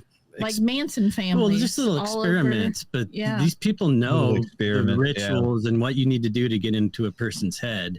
And I mean, a lot of these people are tied to Scientology, CIA, what have you, all of it. So I think what we see over the years is stuff like you're talking about the IM movement out of Mount Shasta regions there in Northern California, which has largely perpetrated a lot of the theosophical ideals into these ancient alien cargo cults. So it's Mormon Theosophical Society kind of mashed together the IM over the years, but the process was as an operation, in my opinion, by these joint MI6 CIA to roll up all these other cults, right? That's why you have 4 gods. That's why they can roll up all these other previous operations, like the evangelical movement kind of erupts at the same time that movement does. I think we lost him. They mistook him for JD. Took him out. Am I back? While we wait for him, I could continue on. There you my go. grandma's be acting up. But so you see William Branham and the IM movement. William Branham, evangelical. IM, this the New Age, self, materialization nonsense movement they're doing. The human movement. So these things all kind of go on. I think those are the early spook operations, and you see the process comes in later, rolls all these things up. You know what I mean? Because they have 4 gods and they can do that. They can roll up all these previous operations, like the evangelical Jesus freaks that they rolled up in '74 when they became the foundation of faith of the millennium. That would be rolling up the previous like William Branham style evangelical movements. I'm just saying, like, that's why I think what you're saying is we see a lot of it erupted out of Northern California region. That's why, because that was a previous operation that later gets rolled up through this. Well, look at IM. They're the ones behind a lot of the QAnon stuff. Yeah, and this happy science shit locks arms with QAnon too. I mean, does it really? Yeah. There's a lot of it. I did. That is wild. That is crazy. But so this guy ends up marrying a chick, and she was a bit younger than him. A hot follower. He got his pick of the litter, and I think her name was Kyoko, but she was supposedly Aphrodite incarnate.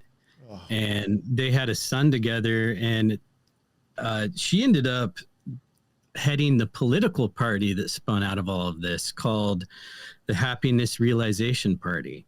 And this party, this was in 2000. Looks like 18.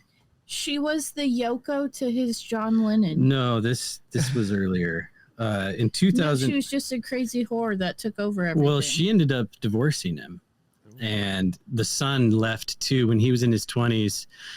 His son has a funny story about whether they were deciding if he should channel Michael Jackson or not right after he died. And I guess the Michael Jackson channeling impersonation was so horrendous that they scrapped it. But his son defected when he was in his early 20s, said that his dad was making it all up and that he didn't want to be a part of it anymore. This is after his parents split, and then Ryoho got a much younger model, and she was the incarnation of Gaia. Oh, so the overall, he had to do Aphrodite, so he went big with the new wife. But anyway, in 2018, as of 2018, this happiness realization party has a shitload of local councilors elected, but they don't have any like international standing, but they still do exist. And this guy kind of died and just, fizzled out in 2023. But another notable thing that they did was during COVID. And this is when I knew I had heard of them. So they were offering spiritual vaccines because they said viruses didn't exist, and they would offer, it was a rolling scale. You were paying anywhere from $100 to $400, and you would just pay them, and they would say a prayer for you. That was your spiritual jabby. Wow. Fucking A. I was gonna say he died at age 66 too. Yes, he did. Good. That's you see that a lot. Holy shit! Did the spiritual vaccine have any powder attached to it? Are you sure that wasn't a deal? It probably did, and you got your powdered spike spiritual proteins. That's wild. And it was actually a suppository. You had to put it in your beehole. Are you shitting me? $400 beehole spirit. Typical. That was satire. Yeah, I mean, that's wormhole portals, right? I was like, what are they, like blowing through a tube up there or some shit? No, they read too much Crowley, I think. Yeah. The fucking trumpet. Crowley, baby. I don't know why I'm wearing my Led Zeppelin shirt on Occult Rejects. I was going to wear my Fuck YouTube shirt, but you didn't go live today, so. So these folks were Shingon Buddhists. Would that be an accurate statement? I would say that the foundation definitely lied there, but it kind of just became its own crazy thing. But yeah. So that's interesting to me because according to the files of Ed Sanders, the author of The Family, he alleges the Shingon Buddhism was a large component of the 4-Pi movement. Ooh. The process offshoot is likely. So all this folklore about the Shingon is really Shingon, and it's Shingon Buddhism, and it was a specific sex cult out of Japan that had mixed Kali worship with a Tibetan Shingon Buddhism, but they called their leader the Grand Shingon, and that was allegedly, according to Sanders, Manly P. Hall. But we also see a report out from 1982 from G. Kelly and Associates, private detective agency out of New York City, and they list in their investigation a Buddhist statue being used in ritual human sacrifices in the son of same crimes and the Atlanta child killings. Nice. They do a comparative analysis. Killing in the name of Buddha. Yeah. So it speaks to this Kali worshipping Shingon Buddhist cult, if you ask me. But it's interesting these folks are doing Shingon Buddhism. Wow. That is JJ interesting. fucking comes out of nowhere with the Killing in the name fucking... of Buddha. Before we move on to the next one, JJ, you just sparked something I wanted to talk about with these other Japanese cults. So Please, I'm about to spark something else, but please continue. the sarin gas guy, what were their names? Sri Lanka. So they got in like a little public beef, spitting back and forth at each other, much like Elon and Trump are pretending to do right now. And it was like a rap battle. They're just talking shit in their lectures, and then fucking suddenly this other guy, the sarin gas leader dude, puts a hit out on Ryoho. They were trying to bomb his car and shit. Which is not even a joke, because that guy, the guy who was the leader of the Doomsday cult, what was his name? Osho Asahara.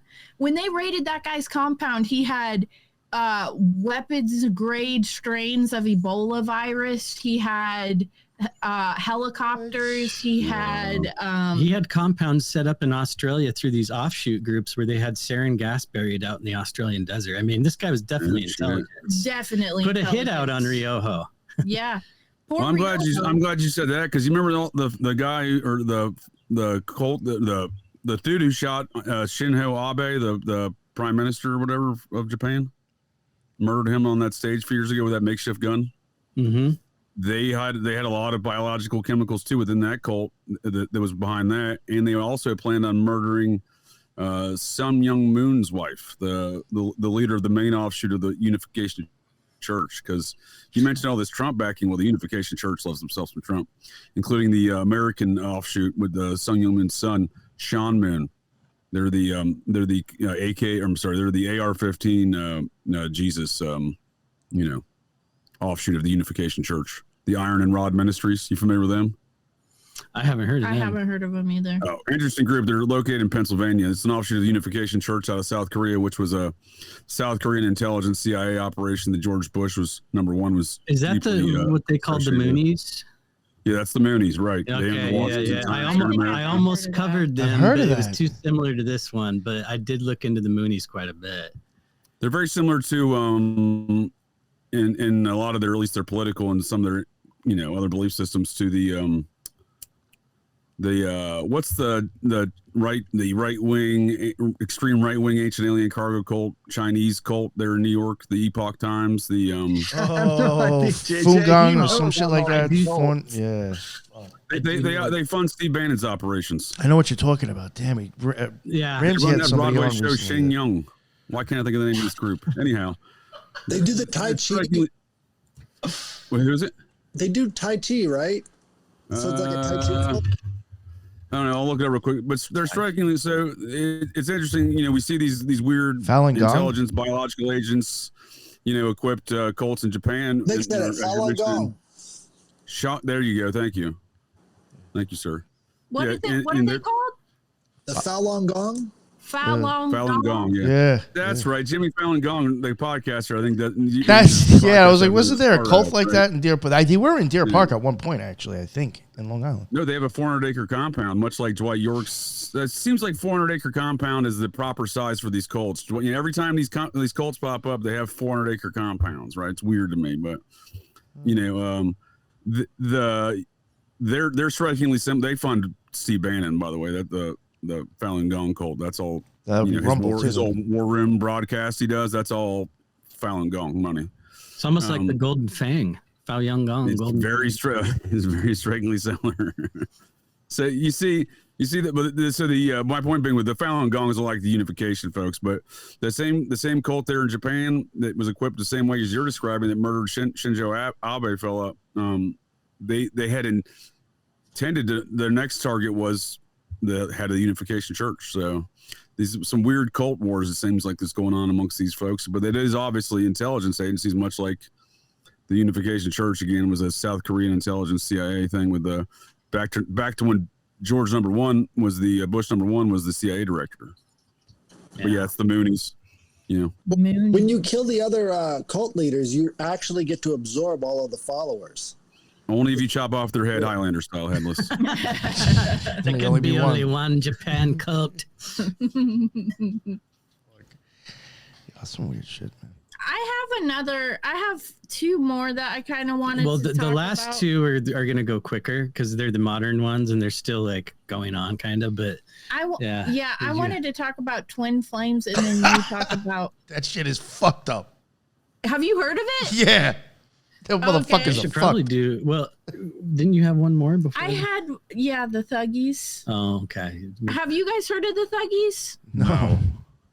JJ's giving a thumbs up. From you. Yeah, you think you came on one of the first Fridays you were on with us, me and Nick there. We were talking some cold stuff. I think you brought that to my attention because I'd never heard of them before that. So I'll talk about the Thuggees briefly, and then after that, I think we should end on our two most modern cults, Twin Flames, and I won't even say the name of his because it's ridiculous and it gives too much away. But so the Thuggees, they are actually, in my opinion, one of the oldest cults of all time, out of India. Let me pull up my notes here because I want to tell you the time frame because the Thuggee actually were active for hundreds of years, I feel like. Hang on just a second. Damn. So the Thuggee, they come out of India and they have a body count in the millions. Oh. So they you got billions over there, right? What? Yeah, you got billions over there, you probably don't notice a few million missing every once in a while. So the Thuggee existed all the way back to 1760.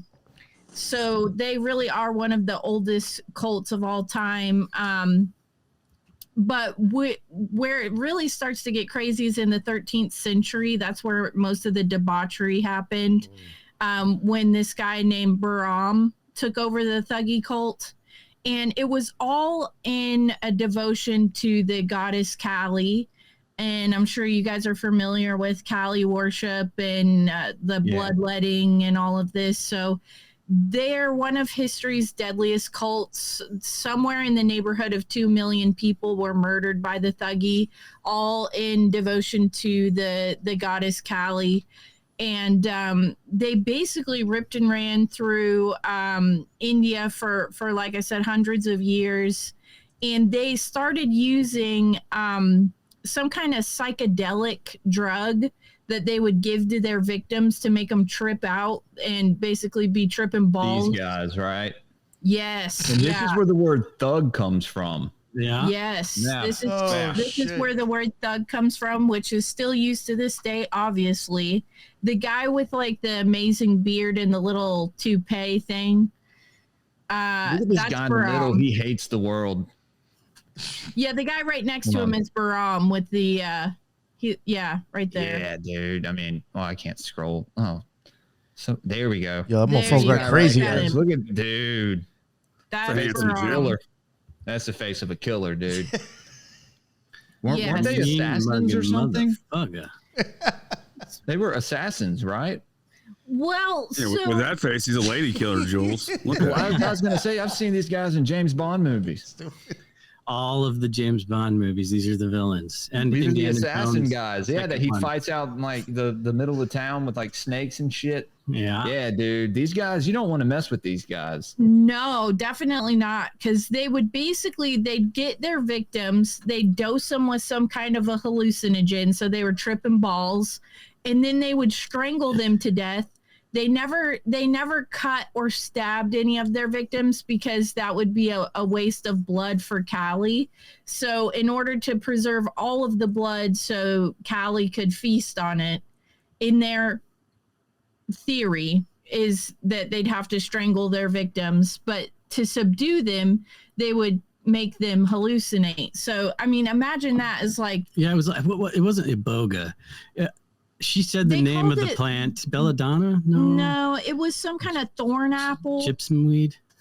It was weird. It was one of those, if you're in the psychedelic world, it was Datura. Yeah, Datura. Gypsum weed. They called it the Indian thorn apple. And then Hunter S. Thompson famously brought that back into the lexicon, much like he did adrenochrome, the gypsum weed. Yeah. And these guys were using it to dose people. Like, can you imagine being tripping balls and then some Indian guy just strangling the shit out of you? Happened to me last night in my sleep. Oh, God. I mean, that's that gotta sounds be like like... sleep paralysis episode. It is what it is, actually. So basically... that happens to me every time I eat chicken curry. You get Indian thorn apple of the beehole when you eat curry. Oh god. It's more of a metaphysical stomach strangling, but it's very similar. Yeah, no shit. Well, actually shit, because Yeah, actual. actual shit.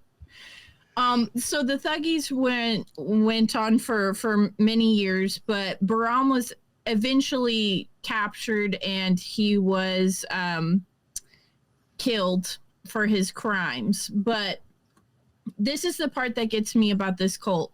So many people speculated that this cult originated as assassins under the employ of one of the most ancient Indian families of all time, which is the Brahmin family. And I was waiting to see Headless's face because he's big into camel toe. Uh-huh. So it shouldn't surprise anyone that Kamala Harris is part of this ancient Brahmin family. Makes You sense. mean that white lady that ran for president? Right. So if the Thuggees were just assassins under the employ of the Brahmin family, it makes sense because when you look at today, there are presidential candidates and many, like the Weld family is connected to the Boston Brahmins, and they are still an active elite family that is up to some weird shit. So Members of the Brahmin family that I might recognize would be like President Calvin Coolidge, Franklin D. Roosevelt, Ralph Waldo Emerson, Henry Cabot Lodge, Samuel Adams, John Adams, founding fathers. Did you say Franklin D. Roosevelt?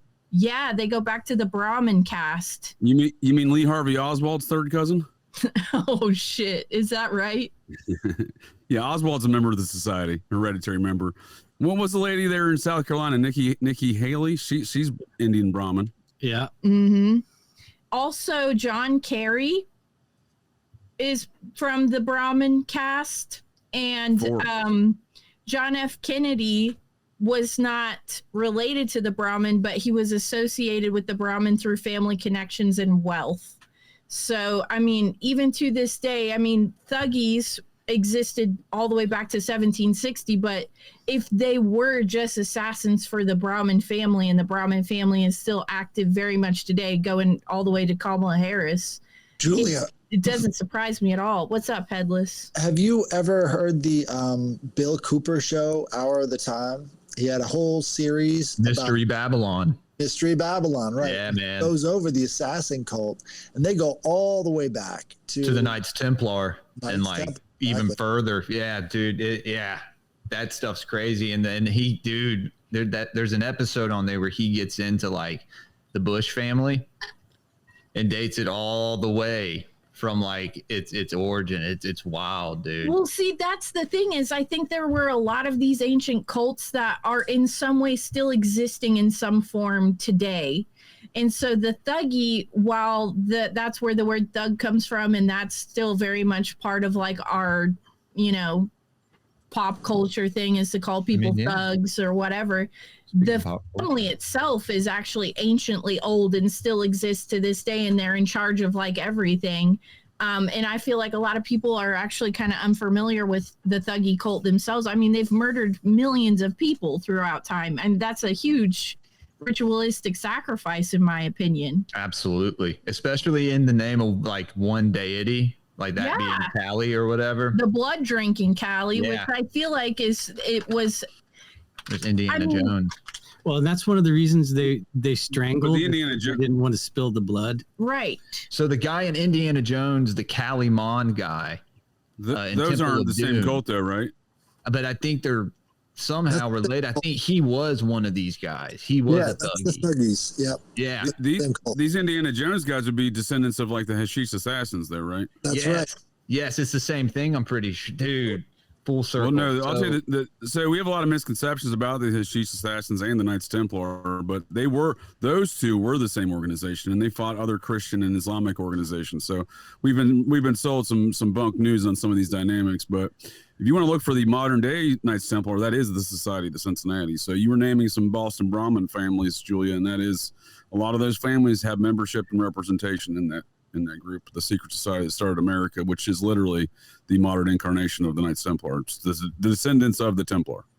Well, I feel like they just rebranded them. It's like they used to be called the Thuggee. Now they're called Society of Cincinnati. I mean, it's like the same thing. And it's like they just recycle the leaders of the cult. They're like the henchmen.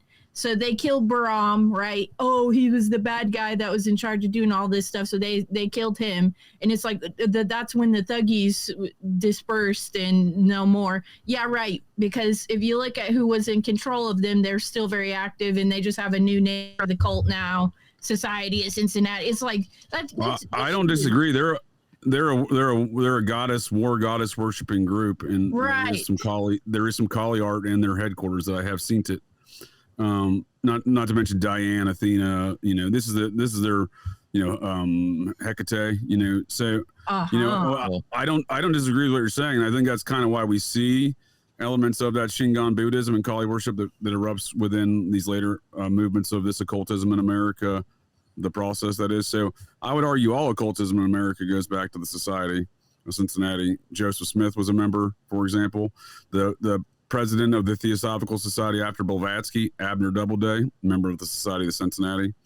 You see OG membership in the Process Church represented by the Society of Cincinnati families. For example, Timothy Wiley's wife was the daughter of a Society of Cincinnati member. Wow. creepy Hollywood film director John Waters, who joined, I think, in 1970 or 69 in New Orleans. He his third great grandfather was the Surgeon General for Maryland, for the Society chapter in Maryland in the Wars of 1776. So he was very likely a member. Same goes for Jack Parsons. His third great grandfather, also a colonel in the Massachusetts chapter, back to the Boston Brahmins. So occultism in America comes from these, but we see these elements. So these people, what I'm saying is these people we see later in the Agape Lodge with Parsons, or the process with the literally the dude's name is Satan Drayton Astor. He's from the Draytons of the South Carolina Society family. The Astors are a New York Society family, but that's his daughter marries Timothy Wiley. But we see these things in these groups today because it's in their bloodlines. They got it in their families, right? This got passed down to them, this worship of these occult practices.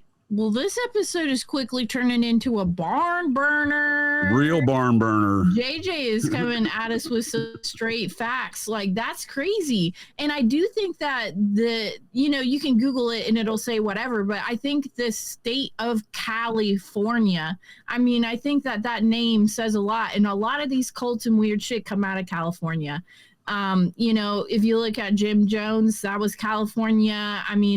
All the Laurel Canyon weirdness, it's all coming out of California. So, it's Bohemian it's interesting. Was that where Dahmer was too? No, Dahmer was in Milwaukee. Oh, no, that was in the middle. Oh, okay. But there is some weird stuff with the Zodiac murderer coming up out of California. And also Ted Bundy spent a lot of time in California before he returned to... That's where he got trained. Yeah, in my opinion. And then Jack Nicholson played his role for a while. Right.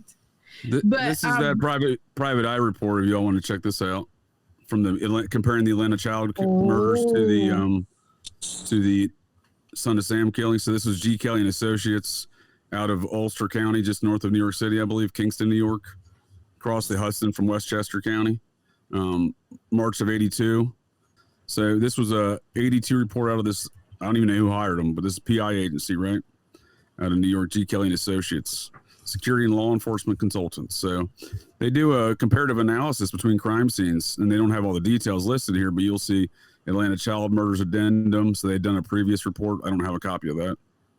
You see introduction, Wayne Williams, ritual killings, possible relationship to Berkowitz, the dog man. This is a very interesting report, but I'll just highlight this one aspect of Shingon Buddhism. The dog man. man. 1 second. And I'll put a link here in the chat if you want to include this in the show notes, Nick. Yeah, for sure. Michael Carr and some of his other associates of Berkowitz incorporated a Buddha figure in their ceremonies in the same manner, according to Shirley. That's the Atlanta child killing witness they have here. According to Shirley, that it was used in the Atlanta ceremonies. So that's a very interesting comparative analysis with this Shingon Buddhism aspect of these ritual human sacrifices here in America, and this Kali worship apparently as well. As according to Ed Sanders, the Kali worship was part of that Shingon Buddhism cult that he was tracking. Do we have a lot of the correspondences going into and out of the process church? There's various disparate archives of these things. One of them's in a university in Toronto that they won't let anyone look at. There's integral pieces of. We're not going to break in.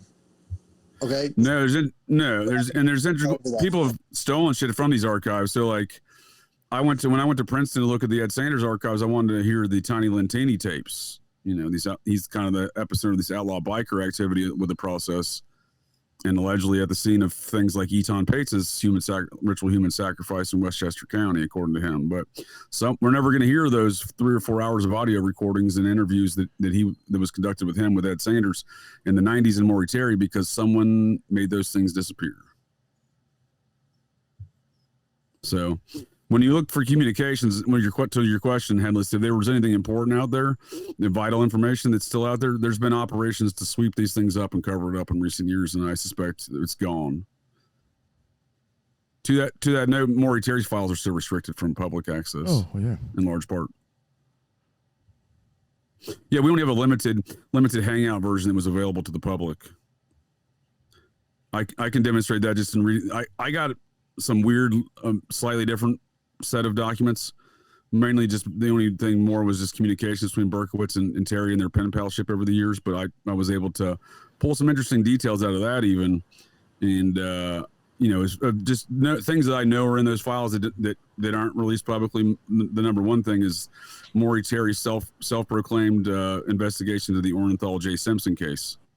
So that was his main focus of the mid to late 90s by his own admission, but none of those are in his files. So that's just one example. So whatever communication, there was probably a lot of shit out there, but we just, a lot of this shit's getting actively swept up. So what made it into the Ultimate Evil? Is that just like the limited hangout shit you're talking about? It's all bullshit. Yeah. And Josh Zeman, the guy who snaked his way into Terry's life and got the rights there, I believe I assert, along with James Franco, looking at Ed Sanders' files, Franco was calling this is what I mean by collective effort. So you got the head of the Satanic Temple, Doug, aka Lucian Greaves. I would assert they're an offshoot of the process. They use the P-scope by their own admissions, their own photographs, and their own statements. The P-scope is the process church version of the Scientologists. Their little, it's their version of the E-meter. The E-meter, you hold the cans. They call theirs the P-scope. Same machine. So. You see those folks. That dude's calling why is that dude calling Ed Sanders in 2009? You know what I mean? Ed Sanders, looking at his notes, he knew it was up. He's like, fuck. He didn't write fuck this guy, but he wrote fuck this guy, basically, So you see that. Then you see Franco come in with Zeman shortly thereafter, tag teaming both Sanders and Terry. And I don't have overview of Terry stuff, and whatever I saw Sanders stuff could have been censored. They've already could have removed stuff because, like I said, those tapes were gone by that point. So, but what I did see, it seems like, Sanders thought something was up. He's still alive. He's not to talk about these things, but Terry signs his rights over for the production of Ultimate Evil and to go to HBO, an HBO series with James Franco. Josh Zeman is working him at the same time for what he later produces as this documentary series, right? This is 2013, 2014, right? Before Terry's death, right? This is when they're working. Again, this is from the purview of Ed Sanders, what I'm reciting here. But James Franco that took those rights, did not make the HBO series of The Ultimate Evil, made a YouTube series from his production company where Maury Terry's the bad guy and he dies at the end. And that's called The Ultimate Evil. And then he made a movie called The Deuce. The Deuces on HBO, I think 2-season miniseries. Porn industry series, yeah. It's based on the gay S&M porn series Mafia Connections from The Ultimate Evil. You'll see Matthew Ionelli in there. You'll see the characters from The Ultimate Evil. So it's based on The Ultimate Evil. That was the licensed options of The Ultimate Evil, but he took his own option, Franco did, and turned it into that bullshit. So he highlights he celebrates the process pornography and gay S&M scene there in New York City in the 80s in that series, right? And two important notes to take away from that is one of the researchers for old Tom O'Neill in his book Chaos worked for James Franco on that movie set and ran a industrial rock magazine called Propaganda Magazine, which is expressly process. So if you wonder what James Franco's interests lay when he makes bastardizes Terry's work, makes Terry the bad guy, and then celebrates the process porno gay club industry there, and does so with a member who was there present working for him, and that guy who ran a propaganda magazine for all this process industrial rock music. Well, then he's the researcher for Tom O'Neill in this book about Manson where they never mentioned the process. Well, that's strange. So a lot of this is what I mean by this organized, I call them the process church cover-upper movement. Fuckers. But yeah, it's active, and I think what we're discussing here, a lot of these other that G. Kelly report that didn't make the light of day for many years, these Buddhist Kali worshipping Shingon connections are, elements that were often kept in the dark from folks understanding what the dynamics of these cults and whatever the fuck they're doing. But understanding that, I think folks would understand that the smiley face killers are an offshoot of these same activities. I agree. Mm-hmm. Wait till you hear this next one. Chris Corba. Or am I going first? Yeah. All right. Strap in for the Church of Euthanasia. Anybody here heard of that shit? No. Headless, you looked like maybe? JJ. No, it's just descending into horrors unspeakable. No, I'm not familiar. All right.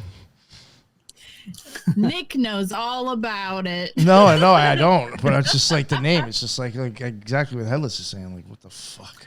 All right, so this one's This is my favorite. Is this your favorite? So, this character named Chris Corda. Oh, what year was Chris Corda born in? Let me pull that Probably up. the Real quick. 80s. No. He seems like an 80s kind of guy. He's still alive. He's like, well, she. Sorry.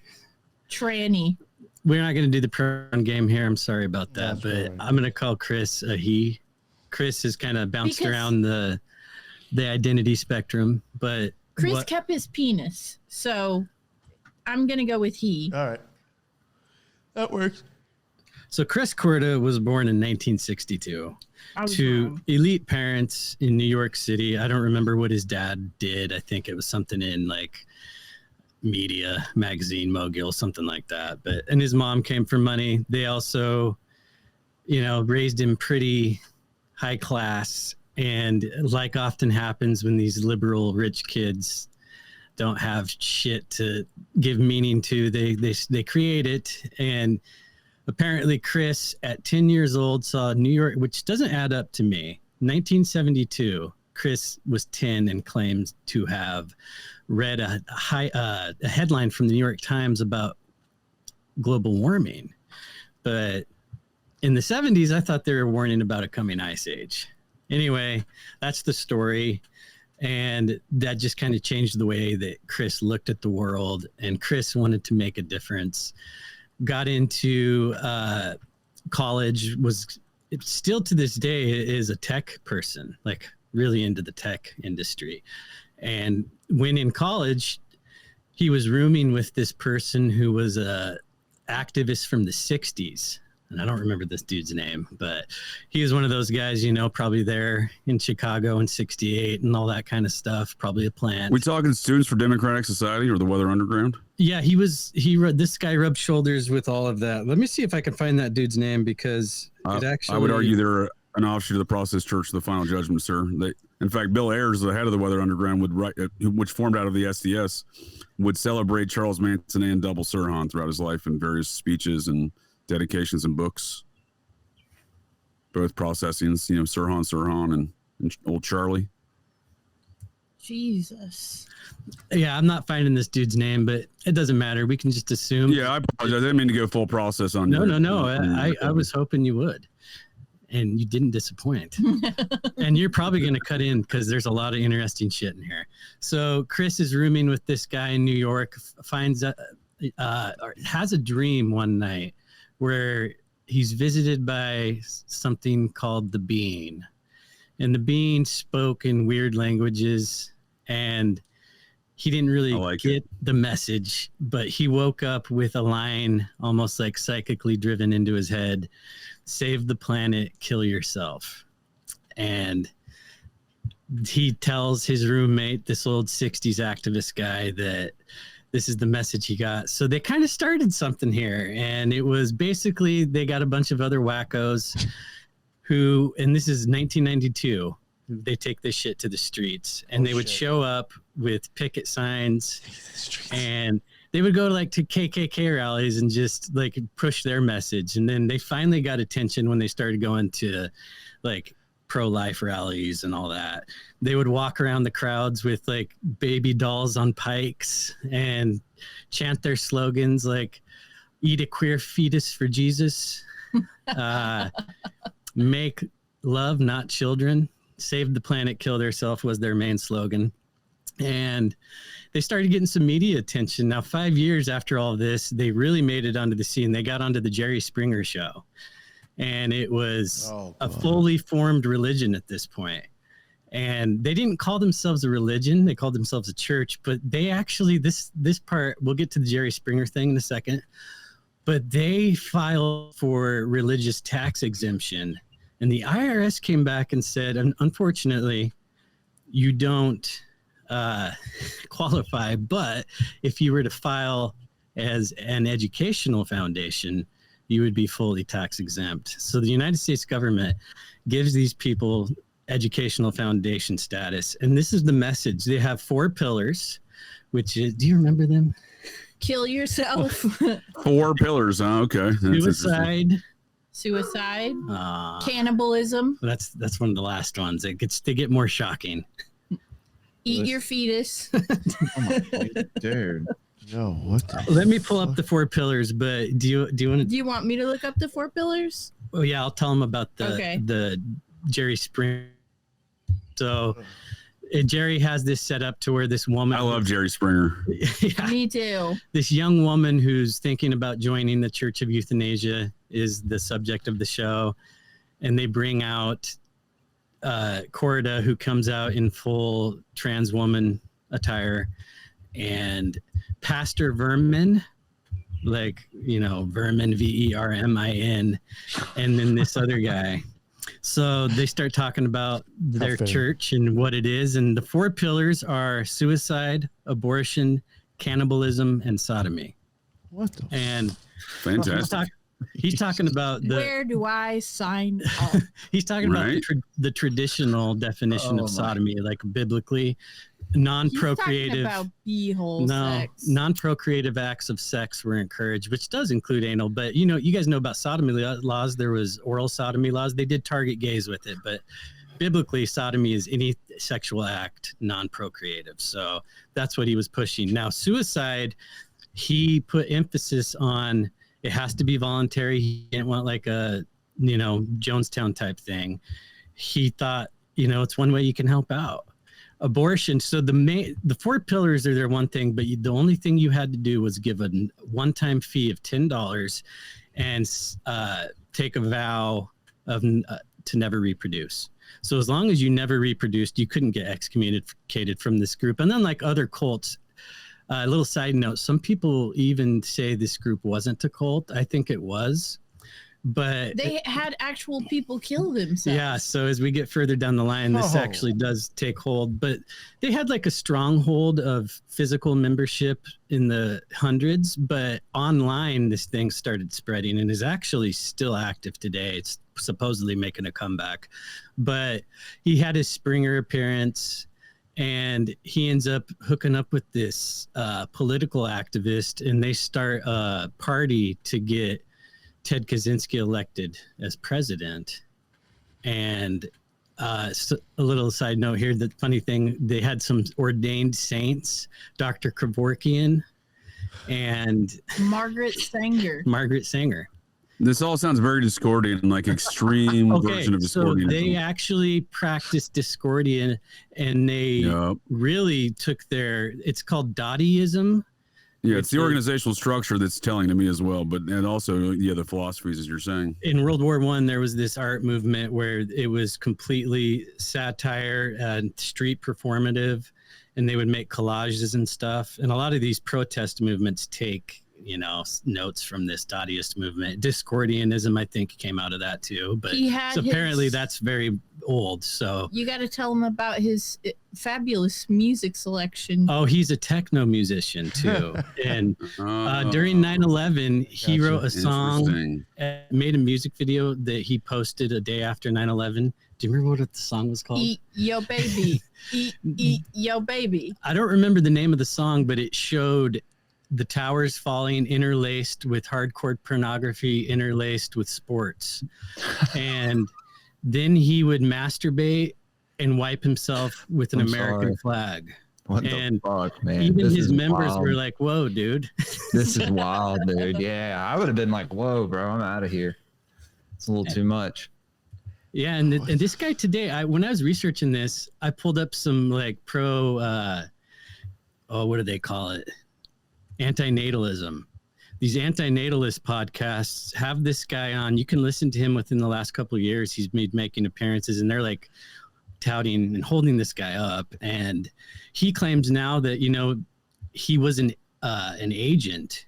He said that, or an operative. He said, I used the street tactics of any operative. I knew what I could do. I knew the buttons I could push without getting the shit entirely kicked out of me. He did get assaulted several times at these rallies, but he also knew when it had, it kind of had ran its course with him. He stepped back in the mid 2000s and started kind of just letting the other people run it. And it's all about performance. It's all about being absurd.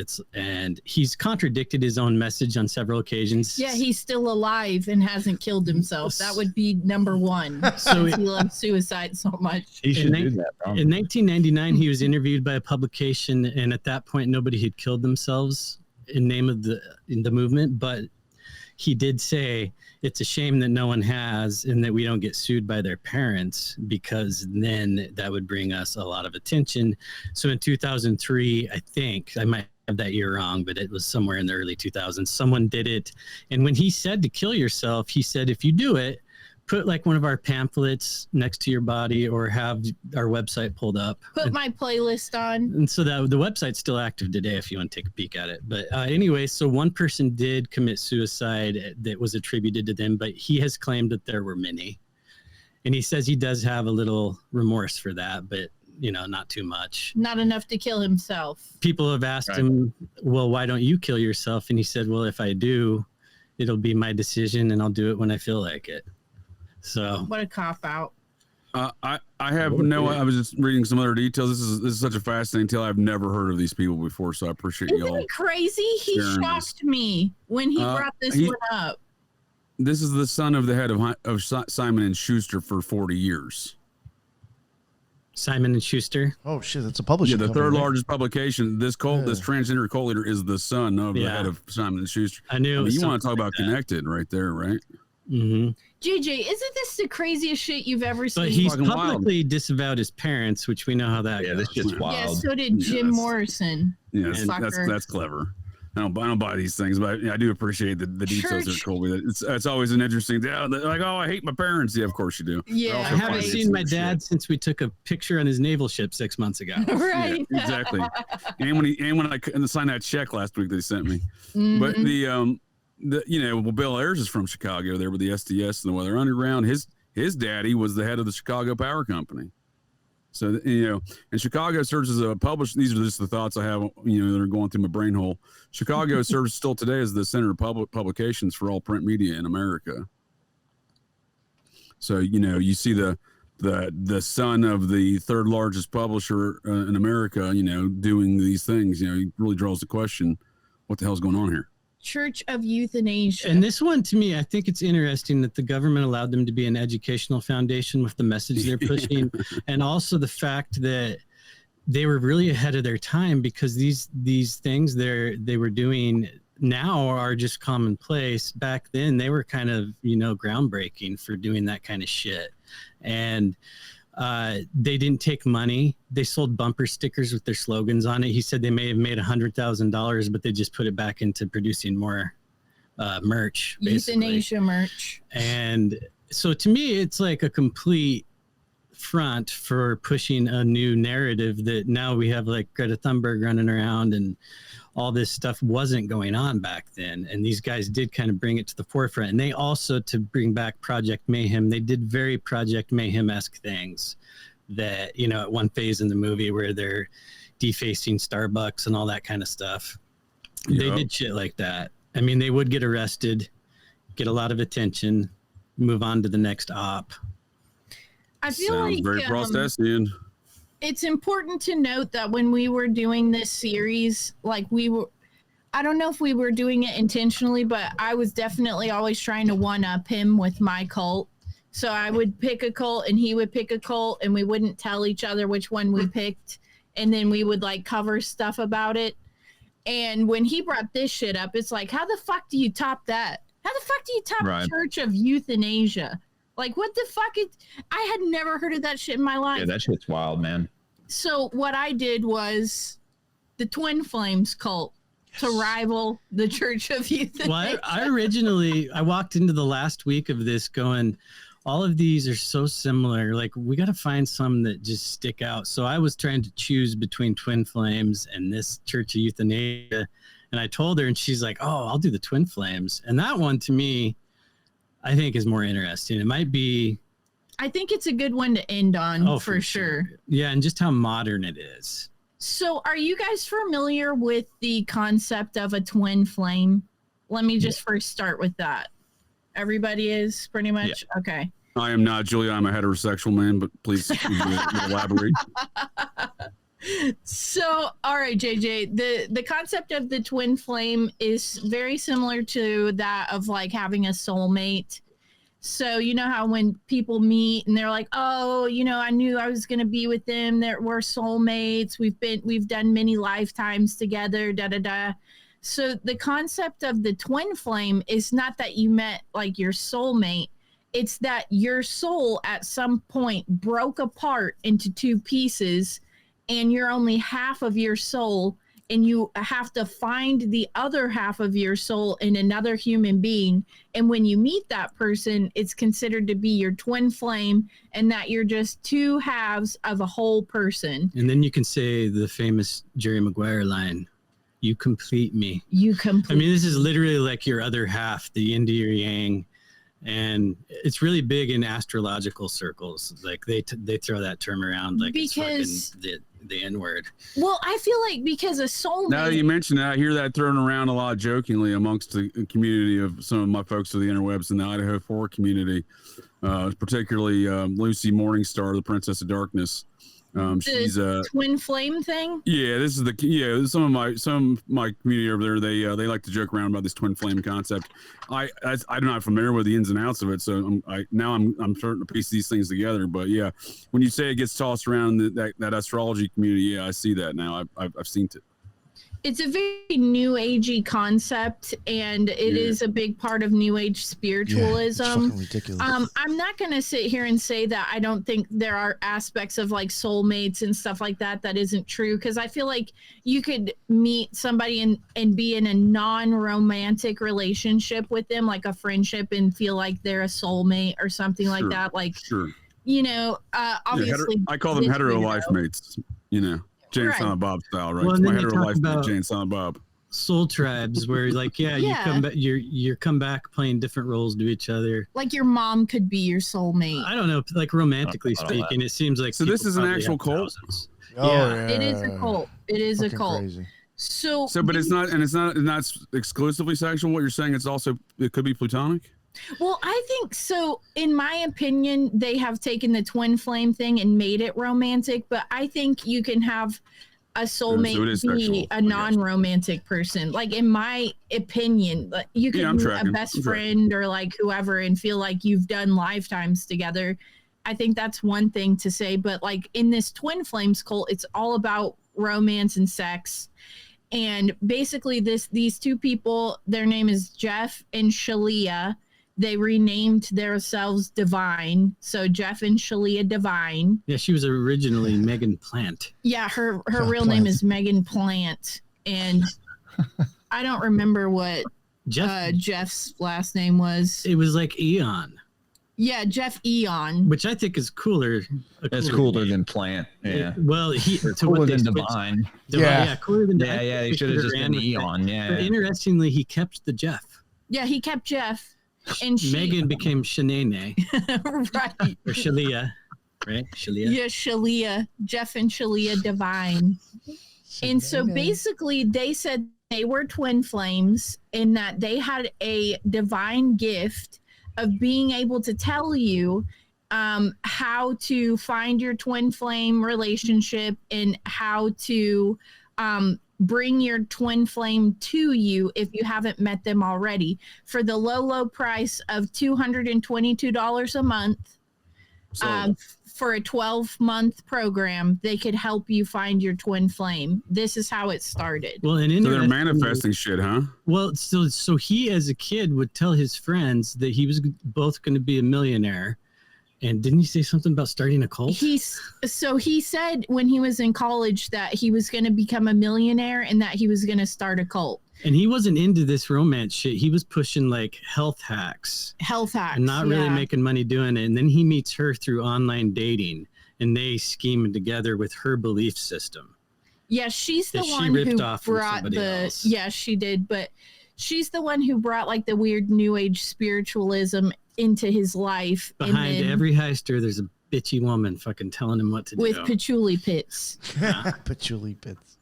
And so these two team up together and they're like, all right, we're going to tell everybody. They start a YouTube channel and they're like, we're going to tell everybody how to meet their twin flame, da-da-da. Like I said, it's $222 a month for a 12-month program. And so within the first year that they have this course available online, they've already made over $1 million. So they're quickly millionaires. And they keep having to up the ante because people are not finding their fucking twin flames, even after they've paid thousands of dollars to Jeff and Shalia. And it's been going on for a couple of years at this point. So what they do is they tell these people, you could say, I think my next door neighbor is my twin flame. And they would give you advice to stalk them, to follow them to work, to basically harass these people. And it's like, well, if they're not into it, just keep pushing harder. People were getting arrested for stalking. Somebody started stalking Ryan Gosling. That was a part of the Twin Flames cult and got restraining order. And so they would tell people, like, as long as you feel like it's your twin flame, even if the other person doesn't think that they are, you just stalk them to death until they agree to be in a relationship. Well, one woman with you. went to jail. Yeah, she did go to jail. And then came back out and started going back to the Twin Flames universe, TFU, and they told her to don't stop. Yeah, they were like, try harder. One girl, she was a little sister of one of the original members, and they told her, just keep your hopes up. Maybe some random guy is just going to send you a Facebook message. That could be your twin flame. She gets this message from a guy that day. He sent her a song and said, you're cute. They tell her that's their twin flame. She moves to where he is. He's a certifiable schizophrenic. He's a paranoid schizophrenic. And she's like, I don't know if this is him.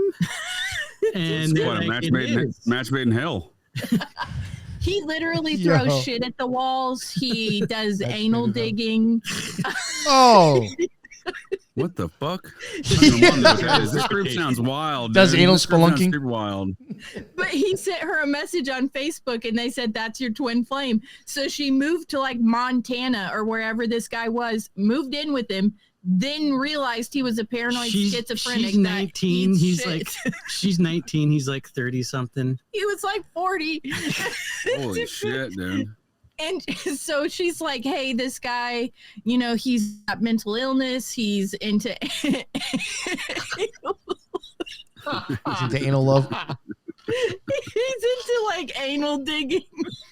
The fuck is I don't remember this part in the Rubbish. original presentation. Yo, what the fuck is digging? She's like, It sounds like it might involve hamsters and Richard Gere in it. she's like, I don't know if this is my twin It's like the flame. burrowing They're like, device is the hamster. Well, then they told her it was her fault that he was like that. she hadn't done her shadow work. They incorporate a lot of Jungian stuff into this. And so if your twin flame is a complete fuck up, you need to work on yourself. If your twin flame One of is in the anal Scientology's core digging, it's principles, your look problem. inward. You're fucking up, right? That's someone. That's Oh, what man. Ron Right. says too. So they tell this like 17-year-old girl that No, she's 19. 19-year-old girl. So they tell this 19-year-old girl that it's her fault that this guy's into anal digging and doing all this stuff, and then she's got to stay with him. She lives with him for like 3 years before she just cracks and runs away and seeks help. But this is the thing with this cult. And so Anal spelunking. That's a wild cult. This is a wild cult. I've never heard of these people. Listen to this, JJ. So like 5 years into this cult, right? They get this woman from the military. She's some kind of military psychiatrist to be a part of their team. And if you pay her $333 a month for a 12-month program, she will implant false memories into your head of being sexually molested by your parents, and convince you that you're transgender and that actually your twin flame has been a member of the cult this entire time. And so the problem was they had 80% women in the cult and 20% men. So they had to implant these false memories into these people's heads that they were actually transgender. and that their twin flame was another woman in the cult. So that's what the sociologist said. Yeah, and she was a military intelligence therapist getting money from the Pentagon, by the way. We talking John Lalich? Was that her? No, it was a female. Yeah. She looks like a hardcore bulldog lesbian, and she's a devout Marxist. Yeah. Is that her? Yeah, real classic gal. I was just reading her biography. Well, I do remember that about her, though. So she puts all these false memories into people's heads, like, oh, you should disconnect from your family. That's MKO. They were using false memory syndrome on the flip side. Yeah, putting memories in their heads. It's MK. I was going to say there was some guy memory syndrome did that too with MK. The False Memory Foundation was formed by CIA, the CIA to dispel the fact that they can do these things, in my opinion. And the guy that was running it was fucking his kids too, right? The guy that was running the guy was running it. Yeah, I think they all disbanded over these things, right? So, anyways, but the Satanic Temple fellow there, Lucian Greaves, he graduated from Harvard with a degree in false memory syndrome stuff. Really? That's crazy. Interesting. Yo, he's associated with P. Diddy and all that shit too. Yeah, dude. Man, I've been wanting to do an episode on that guy. It was crazy. I mean, I'm not trying to brag for her, but like Teresa did like a show on that, like when the whole thing first came out, and like the stuff she mentioned in that show that's just coming out now. It's like it's funny how like nobody hears about it when someone like that puts it out, but when the TV tells us, it's interesting with this because it's like Colby said, it's like the reverse of false memories, like where kids are actually getting molested and then they're like, no, you weren't, you just made that up.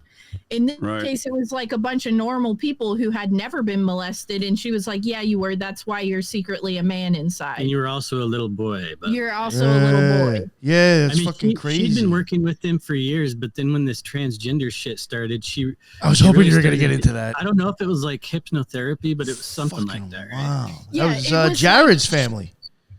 Right. Well, she would put them in a trance-like state, hypnotize them, and then tell them that they were a man and that their twin flame was another female within the cult. And so I think a large majority of the couples that Jeff and Shalia put together that were two females, the majority of them that they said you're actually a divine masculine or whatever, they ended up going through the full transition, tits cut off, clits off, everything they all off. have the receding hairline and beards now. Yep. Some of them defected over this, but the ones that stayed even after the transition, some of them were like, call their parents. They're like, I don't know what to do. I made a mistake. I can't get out. I have no clitoris now. I think doctors that participate in those surgical procedures should be taken out back. Oh, I agree with you, Fuck Jules. yeah. That's some dark shit. That's disturbing. I've never heard of this cult. This is mind-boggling shit because I do like going. cult. They're still going to this stage. That's the crazy I saw thing. that. It's still going. They have quite a PR game going. I just looked at the firm that's running it. Just wondering, is it still 80-20? Female still going male. on. I think they got it to 50-50. Asking for a friend. Yeah, because they got them to transition. With enough effort. Well, and they would go spend like a basic amount of time with this therapist lady, and they weren't allowed to return back to the community until they fully surrendered to, being the divine masculine. That's insane, dude. They had to 100% agree that they were a man in order to return into the cult's activities. Well, and then the little side note here, they were trying to bring this kid into the world, and she was going to be like this big spiritual deal. Jeff and Shalia. And when she was, she got pregnant early and told everybody early, and then something went wrong. They lied and said it was something because they artificially inseminate her. They said that in order to make sure that their baby was going to be a girl, they were going to go do in vitro to make sure that she only got implanted with female embryos. But the problem is something went wrong and she had a miscarriage, and they told everybody in the cult that it was because not enough of them were transitioning and cutting their tits and clits off We need a lot And more that's dicks why off. she had a miscarriage. So the ones that wouldn't transition, it was their fault that That's that a ritual. the baby died. They don't definitely. They don't it's cut the definitely a clits off, ritual. by the way. They make them big. Seems like it, right? It seems like it is a ritual. disturbing. Well, they're portraying it in that way. It's like, hey, you're not putting forth this energy to, like.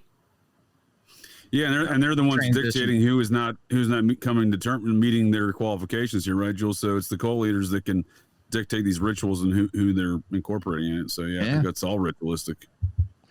And so basically at the end, Jeff and Shalia have went crazy, and they want everybody to move onto a compound with them. And he's Jesus now, by the way. He becomes Jesus. They got tax exemption as a church. He is the reincarnation of Jesus Christ. I like to call him Jeffy Christ. Jeffy Christ. I like it. And they basically wanted all the members of the Twin Flames cult to move on to this compound with them. And because they put everybody in female and female relationships, the problem is now they can't repopulate with the Twin Flames unless Jeff gets them all pregnant. Oh, So is trans required here? This was a trans requirement at some point? Only to get that 80-20 ratio offset. They noticed that their whole model was falling apart. So instead of like your twin flame could be in your Facebook inbox, it was, no, they've been a member of this cult all along. But the catch is you get a mastectomy and now you guys are twin flames. What y'all are explaining to me is hauntingly similar to my experiences with my former stalker, Buffalo Jerry Revisa. I wonder if I was selected as his twin flame. 'Cause that motherfucker would not take no for an answer, and he went. Oh, He went what? He went crazy. He transed out. Yeah, he trans out. You transpocalypse, multi-state murder spree. Oh, JJ. Always the juicy Oh, parts. no. Yeah, and I said no. Yeah, he trans out on a transpocalypse, multi-state murder spree, and the first victim he murdered, the rest of them were all attempted murders. He didn't succeed. The first victim he murdered hired him as his PR rep. That's all I'm saying is I may have dodged a bullet there. Oh, fuck yeah. Because I did want to hire. I did want to be my PR rep so bad. That's what I'm saying. I think he twin flamed me. That's what happened. Twin flamed you. I'm telling you, this dude was adamant about being. I would say it got so weird, dude. It got so weird. I wonder if the Zizians are into this shit. But like, imagine that though. It's like, because they would tell you, like, I could show up tomorrow to the cult meeting and say, I think that Colby is let's say Colby was completely disinterested in me and had a whole nother life. And I was like, I think Colby is my twin flame. She's actually telling the story of how we met. Fuck you. The thing though is they would say, okay, go to their house, stalk them, go to their job, So the one lady was like, I know this person is my twin flame. He was married, he had kids, he had an entire life. And she was like, but I know that's my twin flame. And they would tell her, like, go to his house, go to his job, stalk him, do whatever you have to do. They had some butch bitch that was convinced that this gay dude was her twin flame. Oh, he was like my. happily coupled with another fella. And yeah. She was wouldn't leave him alone. Yeah, imagine being on the other end of that stalking. How's that going? You know what I mean? Like, that's some wild shit. So what I was telling her is, like, when this shit goes on long enough, if the law isn't successful at keeping you guys separate, somebody's going to take it to the next level eventually. Yes. Yeah, like they're going to try to murder you, stab you, and or you might have to murder them to stop that. Right. So this is the Twin Flames cult. It's got transgenderism, false sexual molestation memories. The lesbian version of Jolly West. Basically. Yeah, right. And that's a good comparison, Colby, because she kind of looks like Jolly. I've never seen a picture of her. She's crazy looking. Do they do alien stuff?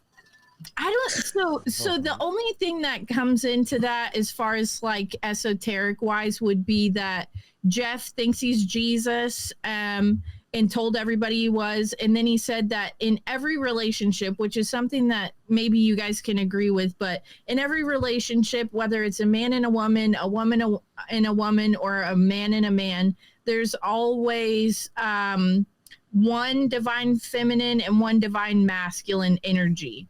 And so he took that and twisted it into top and bottom. Yeah, basically he took that and twisted it into so now you have to transgender your physical body to match your spiritual body.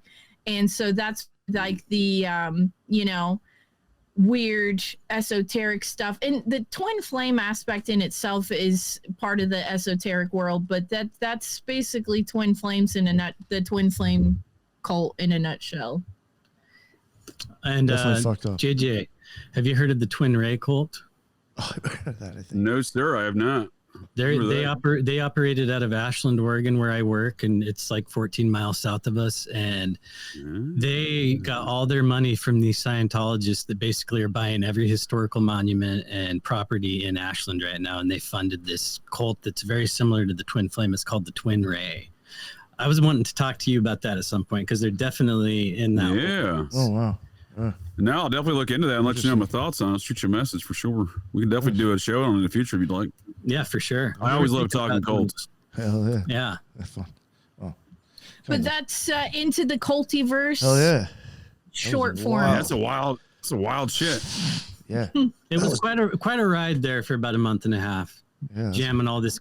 And then I watched a show on Hulu called The Path, and I told Nick about it. And because I think it's got a lot of OTO stuff. It's got a lot of Synanon stuff. They just borrowed from all these fucking things I just looked into and kind of used that to douche my brain. One last hoorah. Right. Speaking of douching your brain, if folks in the interwebs want to douche their brain on the Son of Sam Netflix series, that is propaganda. The Process Church demonstrably, to answer your question from earlier, it just popped back in my brain hole, the douche brain comment. The Process Church did not disband in 1974. That's demonstrably proven. Just go to the Utah Secretary of State business search, type in Best Friends Animal Society. You will see it operates under the same corporate structure and identification number as the Process Church did, and you will see that they registered in the state of Utah as well as Louisiana on June 21st, 1967, when they invaded America. So we don't know the full scope of the history of their relations with Utah, but that's where they sit today in Kanab as the Best Friends Animal Society under the same corporate structure and same identification number. So and you can see the evidence there. If you go to the Walmart animal section, you'll notice they've got a big display for the Best Friends Animal Society. They do. Really? Oh yeah, Sam Walton was deep with them. They got a whole that shit center one there by me. funded by the Waltons.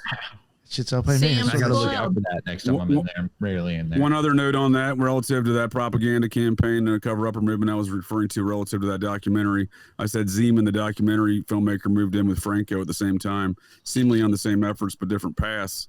So Zeman gets the rights to The Ultimate Evil, republishes it with the documentary, right? He gets the rights to that as well. Republishes a updated version, removes an entire chapter of what I would call a proto smiley face killing incident with Andrew Crispo in the death mask murder of that same gay underground S&M scene as depicted in The Deuce that James Franco did by bastardizing Maury Terry's work. So when you're removing an entire chapter about a very integral murder that I think is to this cult ritual human sacrifice activities, a proto SFK murder, if you will, well, I think there's something more to be said about that. And they're just going to go ahead and remove that entire chapter from a book that's 30 years old. So that's the douche. You want to go douche your brain hole. Watch that. I mean, you can get some good stuff from the documentary, but it is propaganda. And I don't like any Netflix. Studying the propaganda is almost half of it. You know. I agree with you, sir. That's why I still suffer through Joe Rogan episodes.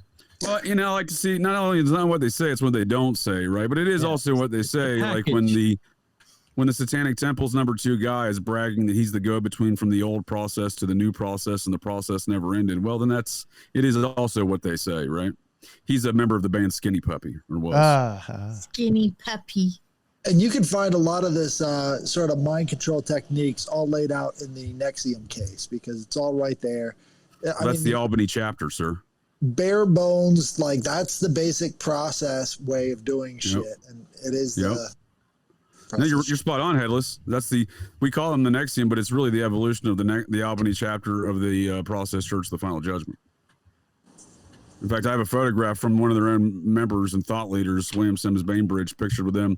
The Albany chapter, as he lists it, 1978. So again, they never disbanded in 74. William Morrison, the Skinny Puppy guy, specifically says the Albany chapter he's been a part of since the early 80s.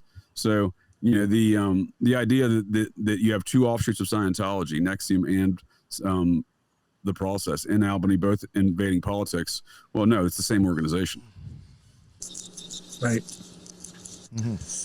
They just don't close. That's Well, then they put a new flag up front, but I mean, the idea that NXIVM has not invaded both state and federal politics of the state of New York is preposterous, and it's not just Kirsten Gillibrand, the U.S. senator from New York, who's replaced Clinton when she became Secretary of State for Obama.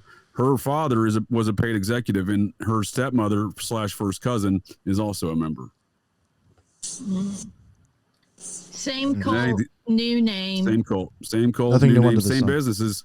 As Headless was saying, this infiltration of government and whatnot is certainly within their full scale of operations from day one. According to the files of Ed Sanders, Jerry Moonbeam Brown, the boyfriend of Linda Ronstadt, was a member of the Process Church of Final Judgment, three-time governor. Three-time, yeah. And he lived 4 doors down from the Wonderland murder home there in Laurel, Right. by the way. Yeah. It's like, it's as I say, same trailer, different park.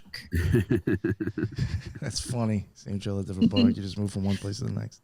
I like it. Thanks for having Hell us. yeah. Nick. No, This thank was you a so fun much. one. Yeah, this was awesome. That was a lot of stuff. Thank you. Real barn burner. Hell yeah. Yeah, it definitely was. We'll let everybody plug their shows real quick. Jules, since I know you're kind of in a rush too, I'll let you go ahead. Oh man, this was fun. I actually learned a lot. Took some notes, so hopefully I can share that on Already Dead on Tuesday, guys. Nice. This drops every Tuesday, 8:30 Central. Already Dead, live call-in show. I run the kind of the behind the scenes for it, but it's Jose Galison and Austin Picard. Grey Pill Podcast, Grey Pill Pod on Twitter or X, whatever. YouTube, Rumble, Spotify, Apple Podcasts, Patreon. Again, you can also go to Locals if you want to support the show. I stream a lot to Rumble. Sending sticker packs out to all my patrons. You get free stickers. Again, this was fun. Nick, thank you for inviting me, brother. Of course. I always love you. Always love having Dude, you. you got like a Matthew McConaughey thing going on. Yeah. Thanks, man. Yeah, no, that's I've had first time I've been told that. So, I've actually had listeners hit me up and tell me that. It's not the first time. Well, Like, when I first all right. started podcasting, I do a lot of stuff with Nate from the Reality Czars podcast, and he's had people like send him emails and stuff, being like, "Hey, bring Jules back on the show." Yeah, he sounds like sounds like Matthew McConaughey. I've had people send in Rumble rants for me to say like, all right, and all that stuff. I was going to ask you to say that next, dude. I was going to say that. All right. I want to hear you say time is a flat circle. Time is a flat circle. Yeah, That was a good one, too. I mean, that's just spot on. I'm from Mississippi, man, so I can't help it. No, it's great. Hey, she's got one too. It's like a hybrid of accents. There you go. I love it. Awesome. Well, thank you for joining us, It Jules. is good meeting you, Colby, and You too, man. Good seeing you again, Julia. I try and get you guys on the show sometime. I usually go live on weekends and stuff, but I can always schedule. But Headless, JJ, got to get you guys on soon as well. Thanks again, Nick. I appreciate Of course. Hell yeah. And JJ Vance. Let everybody know where they can find all your amazing work, please. Nick, appreciate the invite as always, sir. Julia, Colby, y'all blew up my brain hole with some new cult details, and I do appreciate that. Headless, always a great conversation with you, sir. Jules, I'd be happy to pop in over there at Already Dead anytime. Yeah, I gotta enjoy the check out this. conversation that we all Always last welcome. week. Folks, the interwebs, JJ Vance, host of Operation GCD, not the vice president. I got a Operation GCD Sundays, Patreon. Check that out. In fact, this will be coming out later, but tonight, as we're recording it tonight, I'm telling the tale of Buffalo Jared Revisa, my twin flame that stalked me, tried to hire me as my PR rep, tried to get me to hire him as my PR rep. Then went on a multi-state murder spree later from a guy who hired him as his PR rep. Yo, maybe he that dodged the bullet there. Maybe that This is not the hypnotherapy. human hamburger guy. No, that's next week. So that's Nathaniel Bar Jonas, sir. That's the human hamburger guys next week. So that's I'm telling you, that guy's pure evil. I came eyeball to eyeball with him, and I may have eaten some human burgers. I'm sure we all have at some point. Tune in to JJ. Well, I was gonna say, JJ, we're working on some projects around the house today. I think we'll tune in tonight so we can hear about Buffalo Jared. Buffalo Jared. Yeah. So his family is he could be a mind controlled assassin from a very famous sports hypnotist family, because the Revisa sports hypnotist business, which he was a part of, they broke the curse of the GOAT, the Chicago Cubs curse, to let them win the World Series after nearly 100 years. The Cubs thank Ken Revisa for doing that. Oh shit! So definitely check that out. Mind Control Assassins, Stalking Me Twin Flame style, I think. So appreciate everyone's time and conversation. Hell yeah! Thank you very much, JJ. And then we got Fridays, Operation GCD and Occult Rejects. Can't forget that.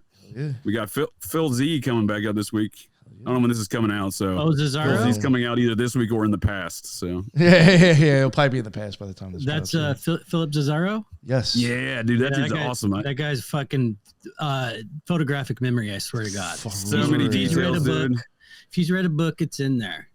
Absolutely. Yeah. I claim he's an agent of the Dewey Decimal System. That's my accusations, but thank you very much, JJ. And Headless, please. Thank you for having me on. Thank you, guys, and JJ and Julia and Casey. Sorry.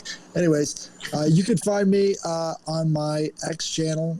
Look for Headless Giant on X, and on YouTube, just look for Headless Giant. I just got done doing a show yesterday about the dolmens, so you can check that out. We're talking about the rock structures all around the Great Lakes region and their striking similarity to the Phoenician sort of incursions into America, and it answers a lot of questions that if you're looking at the origins of the Knights Templar and stuff like that. So you can check out my channel there, and you'll find me on Thursdays reading your emails if you send them to me at headlessgiantpodcast@gmail.com. Thank you. Awesome. Thank you so much. And Julia and Colby, please let everybody know what's up. Go for it. So I'm obviously on Occult Rejects quite often, so I make a joke that if you haven't found me yet, you never will. But I will say, if someone is listening to this and they do want to work with me in the future, or whatever, you can go to Instagram. It's cosmic.peach.podcast. I have my link tree there where you can send me a direct email. And that's the only way that I will be able to respond to you, because my inbox is crazy on Instagram. I barely ever check it. So please don't send me a message on Instagram and then get mad at me because I didn't respond to you. So Linktree is on Instagram. Send me an email. Thanks for having me, Nick. It's always a pleasure. Love coming on the Occult Rejects, whether I'm just sitting in or the guest or whatever. Colby.